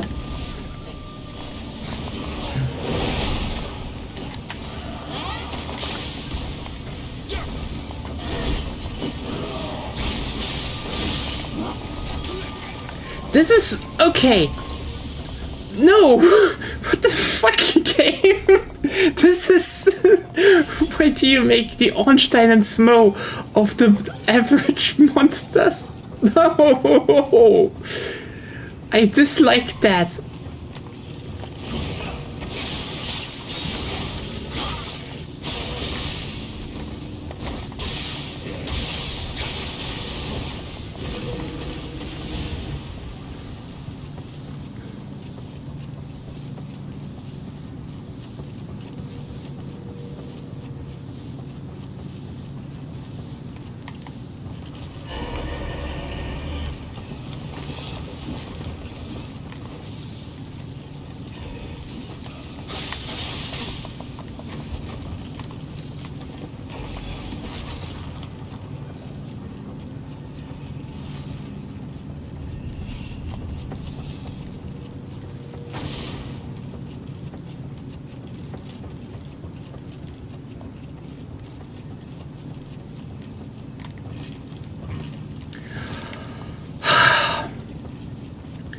It's just some wood. You can just land on it. It's easy. Just.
Tengu and White Lady. That is so evil. Like, I can do one of them, but this is...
What? How did they kill me through my living weapon?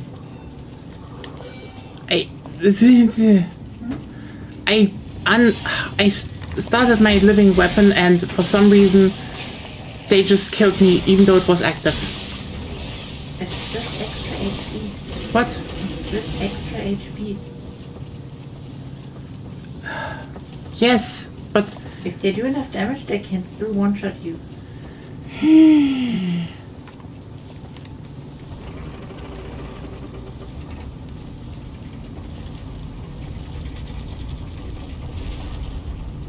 That could be, but still. Dislike. Big dislike.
What the f- Oh my god! Oh, what a shitty combination! Ninja kept just not being hit by my weapon, and then the fucking flying skull just dodged me into like the corner. More combat awareness.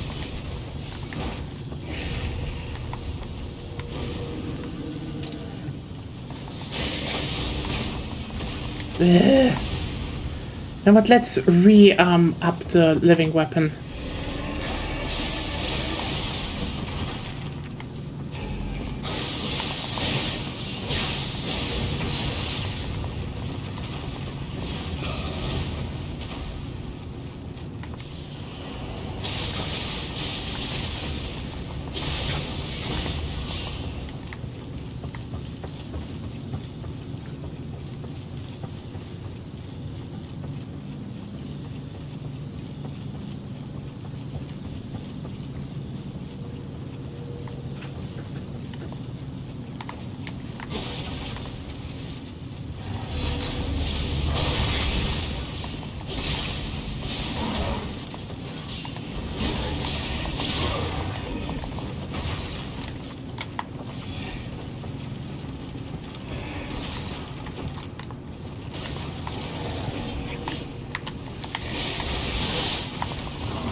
Where did you come from? Anyway.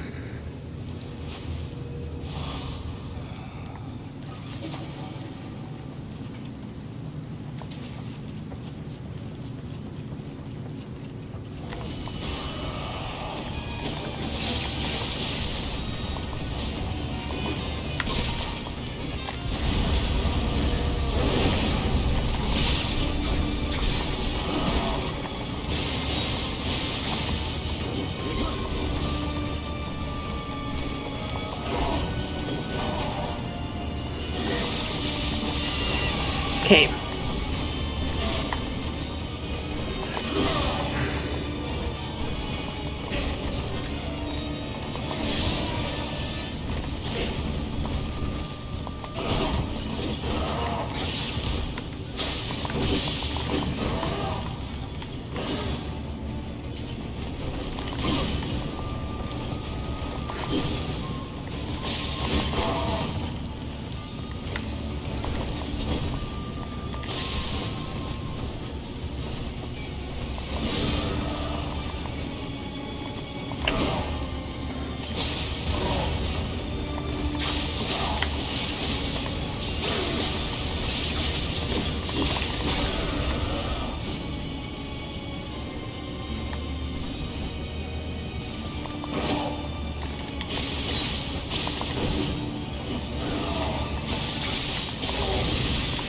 There we go.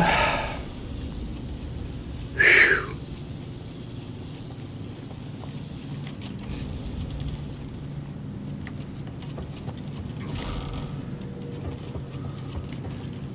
Who are you?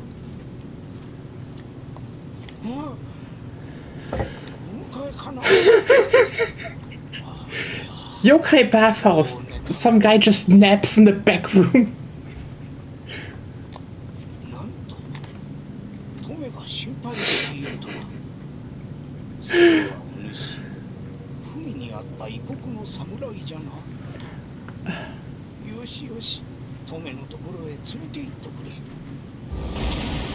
I think...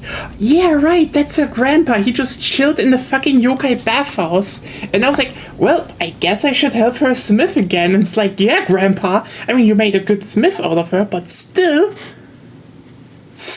Oh, it's Muramasa. I do like the fact that, you know, you meet his granddaughter first, and she's hot, and she does all of the stuff for you. And then she's like, later, you're like halfway through the game, like, can you maybe rescue my idiotic grandpa?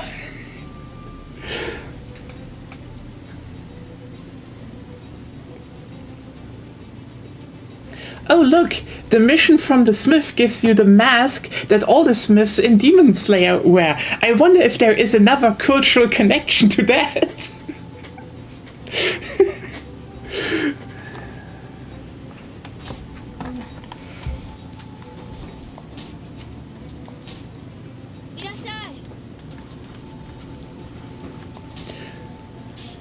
Upper level limit for forged items. Okay, yeah.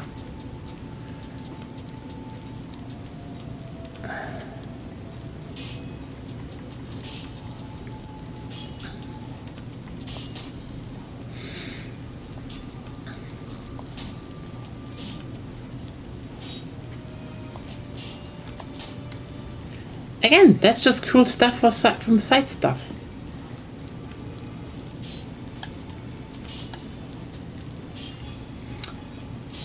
Soul matching cost discount. Yeah, I guess.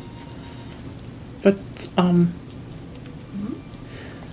patronage levels. I should maybe do soul matching cost discount down? Yep.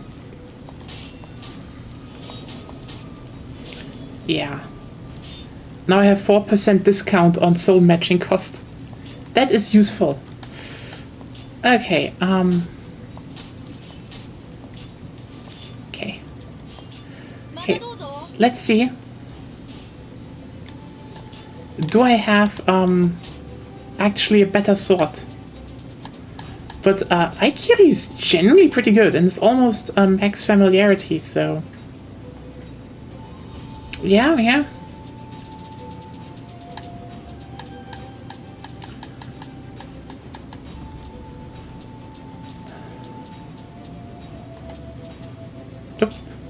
That is my best one.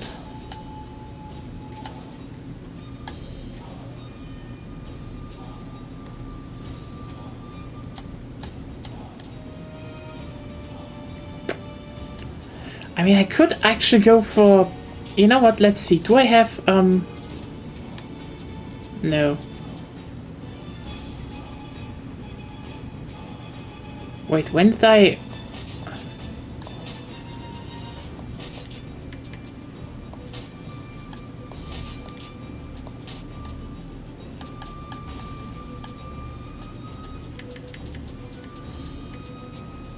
I almost thought that would be, but no, wait a second. I'm legitimately only missing a Warrior of the West garb.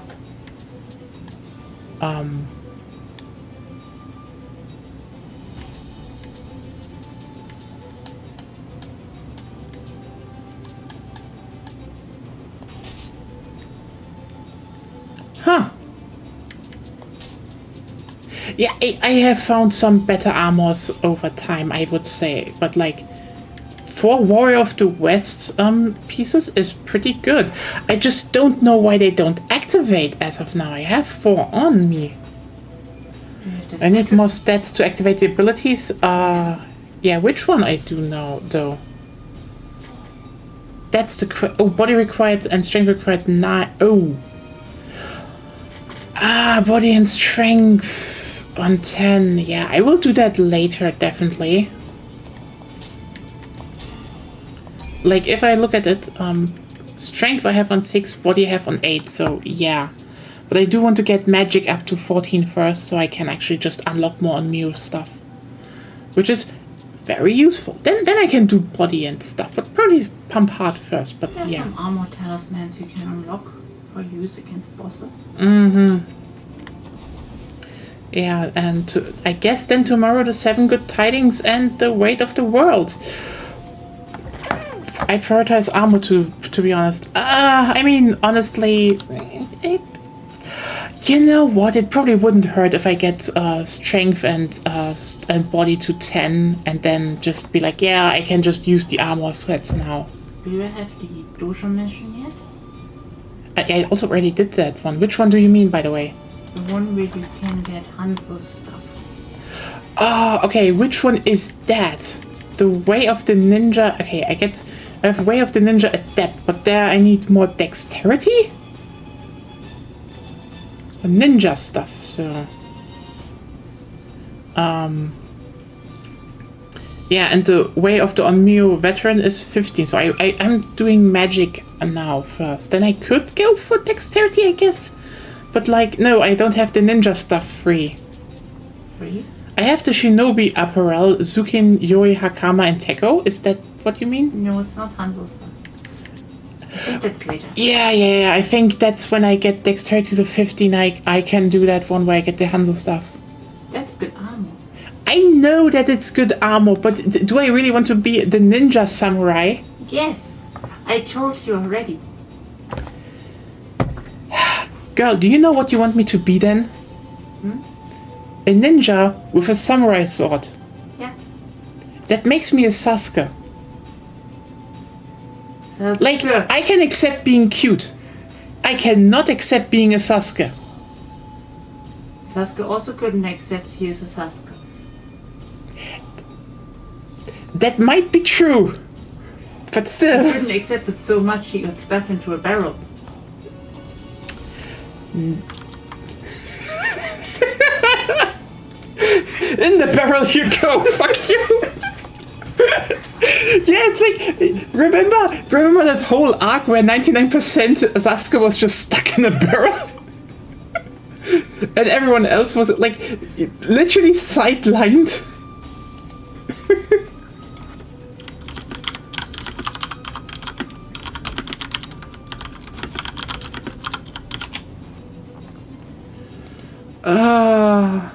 Yeah, that was genuinely pretty funny.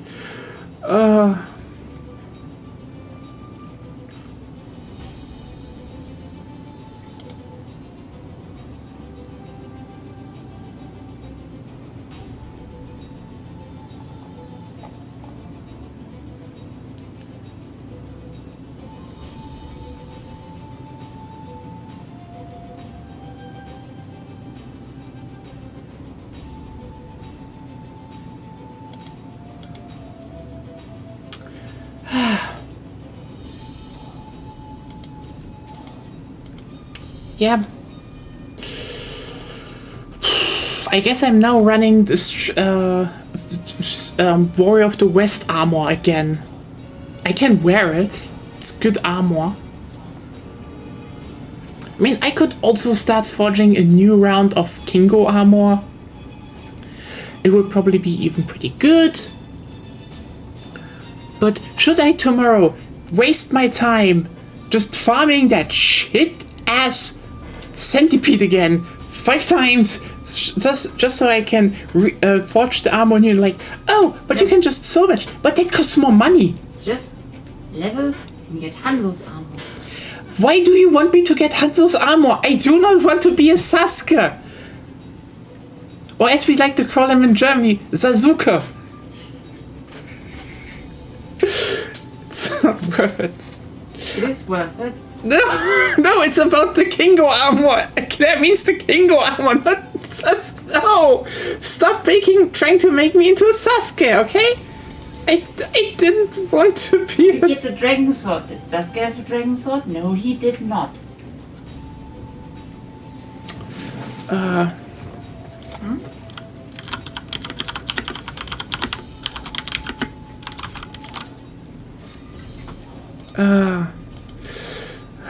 Well, you should be a Sasuke. I do not want to be a Sasuke. Wait, you know what?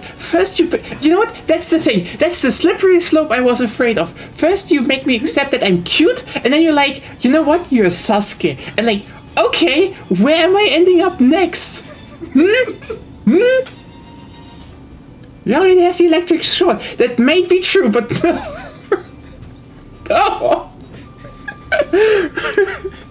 Oh, it's also called Raikiri. Woo! I need to spec into dexterity to become a ninja samurai. It would do more damage. A lot more damage, actually.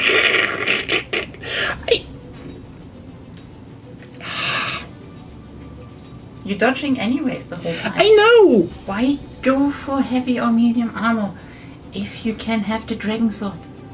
It's the best sword. Fine. I'll become a Sasuke. Yay! Who cares even anymore? You decide, you made me an orange cat, you put color on me, you just made me accept that I'm cute, now you're putting me into a Sasuke. You know what, step 5, I don't even care anymore. I don't care anymore. I do not know what your end game is, and I don't care anymore. If it's coming, and you knock at my door, and you're gonna be like, hey, Nia, yeah, you now have to become Marcel Davis. You know what? Fine. I'll be the Leiter für Kundenzufriedenheit bei 1&1. I don't care anymore. I'll do it. Okay?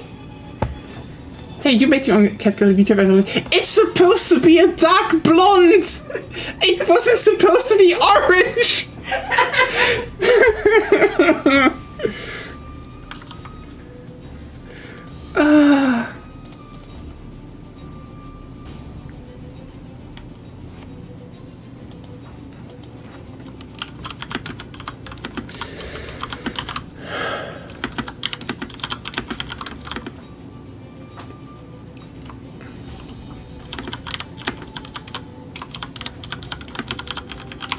Oh, well.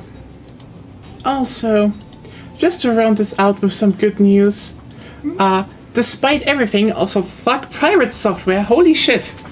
The guy really went from, look, he's the goofy guy with weasels, to, oh my god, he's from Blizzard. Should we have expected anything else from a Blizzard guy? What is the good news? He tried to, stop killing games. The petition in the UK has reached 100%. The EU petition is at 90%. Over 90%. A shithead that made an Undertale clone that he didn't upload for over 12 months. Updated. He's still not done it. He just keeps collecting Patreon money to finish it, quote unquote.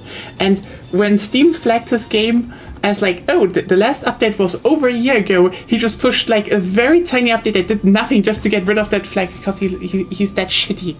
And yeah, he basically shilled to be like, no, live service games have to be like that. Not every dev can actually afford it or make it easy that, people can keep playing games, which is bullshit.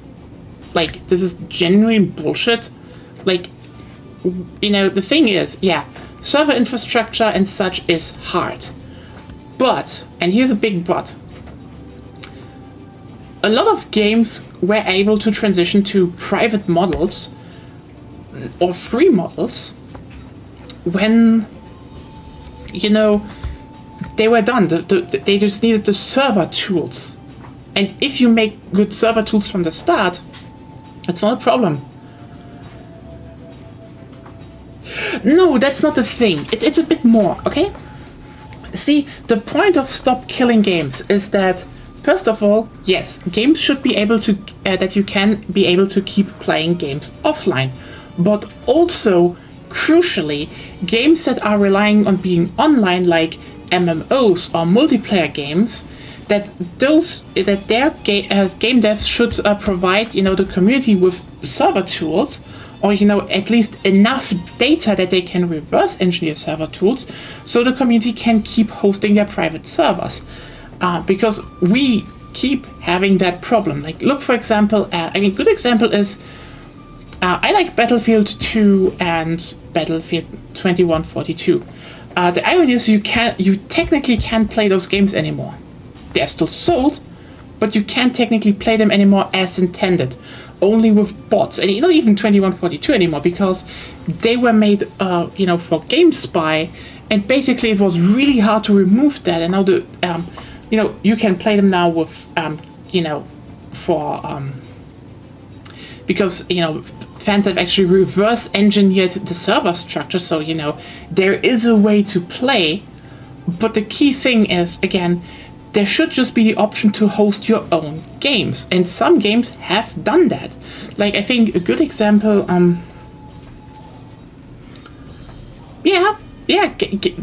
it would be great, even with gacha games, to be able to play them after end of service. You could even de-gacha them. Yes. At that point. Yeah. I would say some games have made actually really good stuff, so that you can actually keep playing them and stuff is available. Like, for example, like, I think good example, there's a variation on everything. Like, for example, I would say Splash Damage was actually really good with what they did. So, for example, Brink is now just a free game, but it has server tools, so everyone can host their own servers if they want to play Brink. On that note, maybe we should do a community evening with Brink one day. It's a good game. Anyway, there's also, the Dirty Bomb, their free-to-play game, which they, when they said, like, sorry, we can't provide this anymore, they were like, here are the server tools. You can keep making servers on your own, over Steam, because that was at least a bit easy because PC game. But still, even PC games don't get that. That's the thing. It should be available in some form, even if it's just on PC, for example. And then they, gutted out all the microtransaction stuff that you can just get, stuff with in-game, play time. And, it's a free game now. That's good. Because, like, I know not everyone wants to play Dirty Bomb. I want. Again, Dirty Bomb Community Evening, when it's free. It's free. We just need to make a server and we can all play Dirty Bomb. I would fucking advertise that to hell and back because I love Dirty Bomb. But yeah, the thing is, those games are still playable for the few hundred people that really love the game. If they didn't, it would just be a game that would have gone away. Like, there are so many games that had that problem, even though I liked them and I wanted to keep playing them. Like, for example, I think it was like, it was Fractured Space. Remember that game? No one remembers that game. But it was genuinely a really cool game that is now, well, dead because, no one can play it anymore.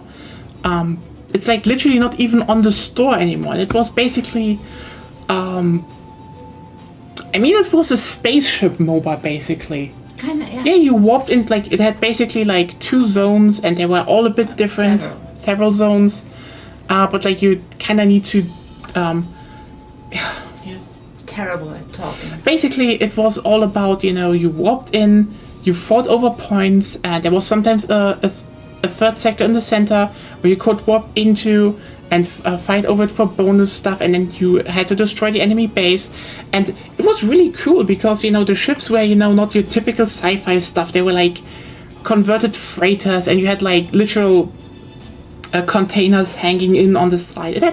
It had very much a grounded feeling, I would say. Big bulky ships that are only really good in long or mid-range combat, and small ships that can blink around. Yeah. Stuff like that. It was really cool. And the idea was cool. The tech tree and everything was. They had a lot of great ideas, I would say. But like, it's one of those games I would say, if people would have there would probably still be a small community playing it, if you if you had it available. Similarly, like, so many old games are also sometimes dead. Like, I get it for MMOs and such that they evolve, but like, when Ragnarok Online completely reworked itself into renewal, with the new laws, they would have been required to release the old software because the game would have fundamentally changed. That is one of those ideas that sometimes original stuff stays available. Because sometimes people want that, sometimes not, but there's a lot of people, for example, who want to play how's it called, like League of Legends Season 4. That's, for example, a game state you will never ever get back. That's gone. That won't come back. Maybe one day they will be like, hey, this is literally the characters and the same ballot thing, and we reverse engineered everything. It just looks nice today, and that would be cool. But, probably won't. That usually isn't the case. You usually don't get that, and this is the thing. That games should not completely die and vanish.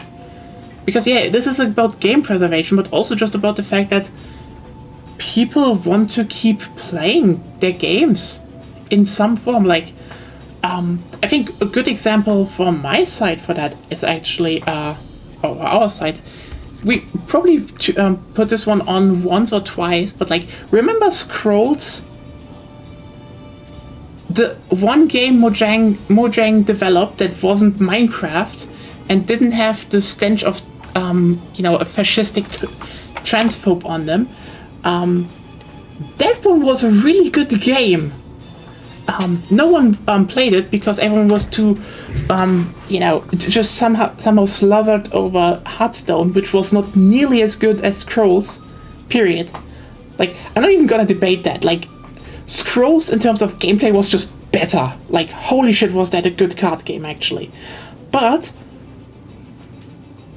it was okay. You know what? I almost want to just put on Scrolls to show everyone how it worked. Makes sense why I didn't play it. I get what you mean, but it was really good, actually. Like, because it wasn't just a card game. Because it was like, you put your units on a board and you had to actually time them when they did attack, because they had only health and life, but also timers that take down. They not only have defense and attack damage, they also had timers, so you had to strategically play stuff and then be like, okay, you're building up like the right combo to break through the enemy lines, but while also defending against the enemies. That game was good. Like, holy shit. It's called Color's Bane now. Yeah. They basically re-released it as a free game so people could play it on like, could play it just on their own. But yeah, also great preservation. You can still play it. It's just free now. You know what? Let's just,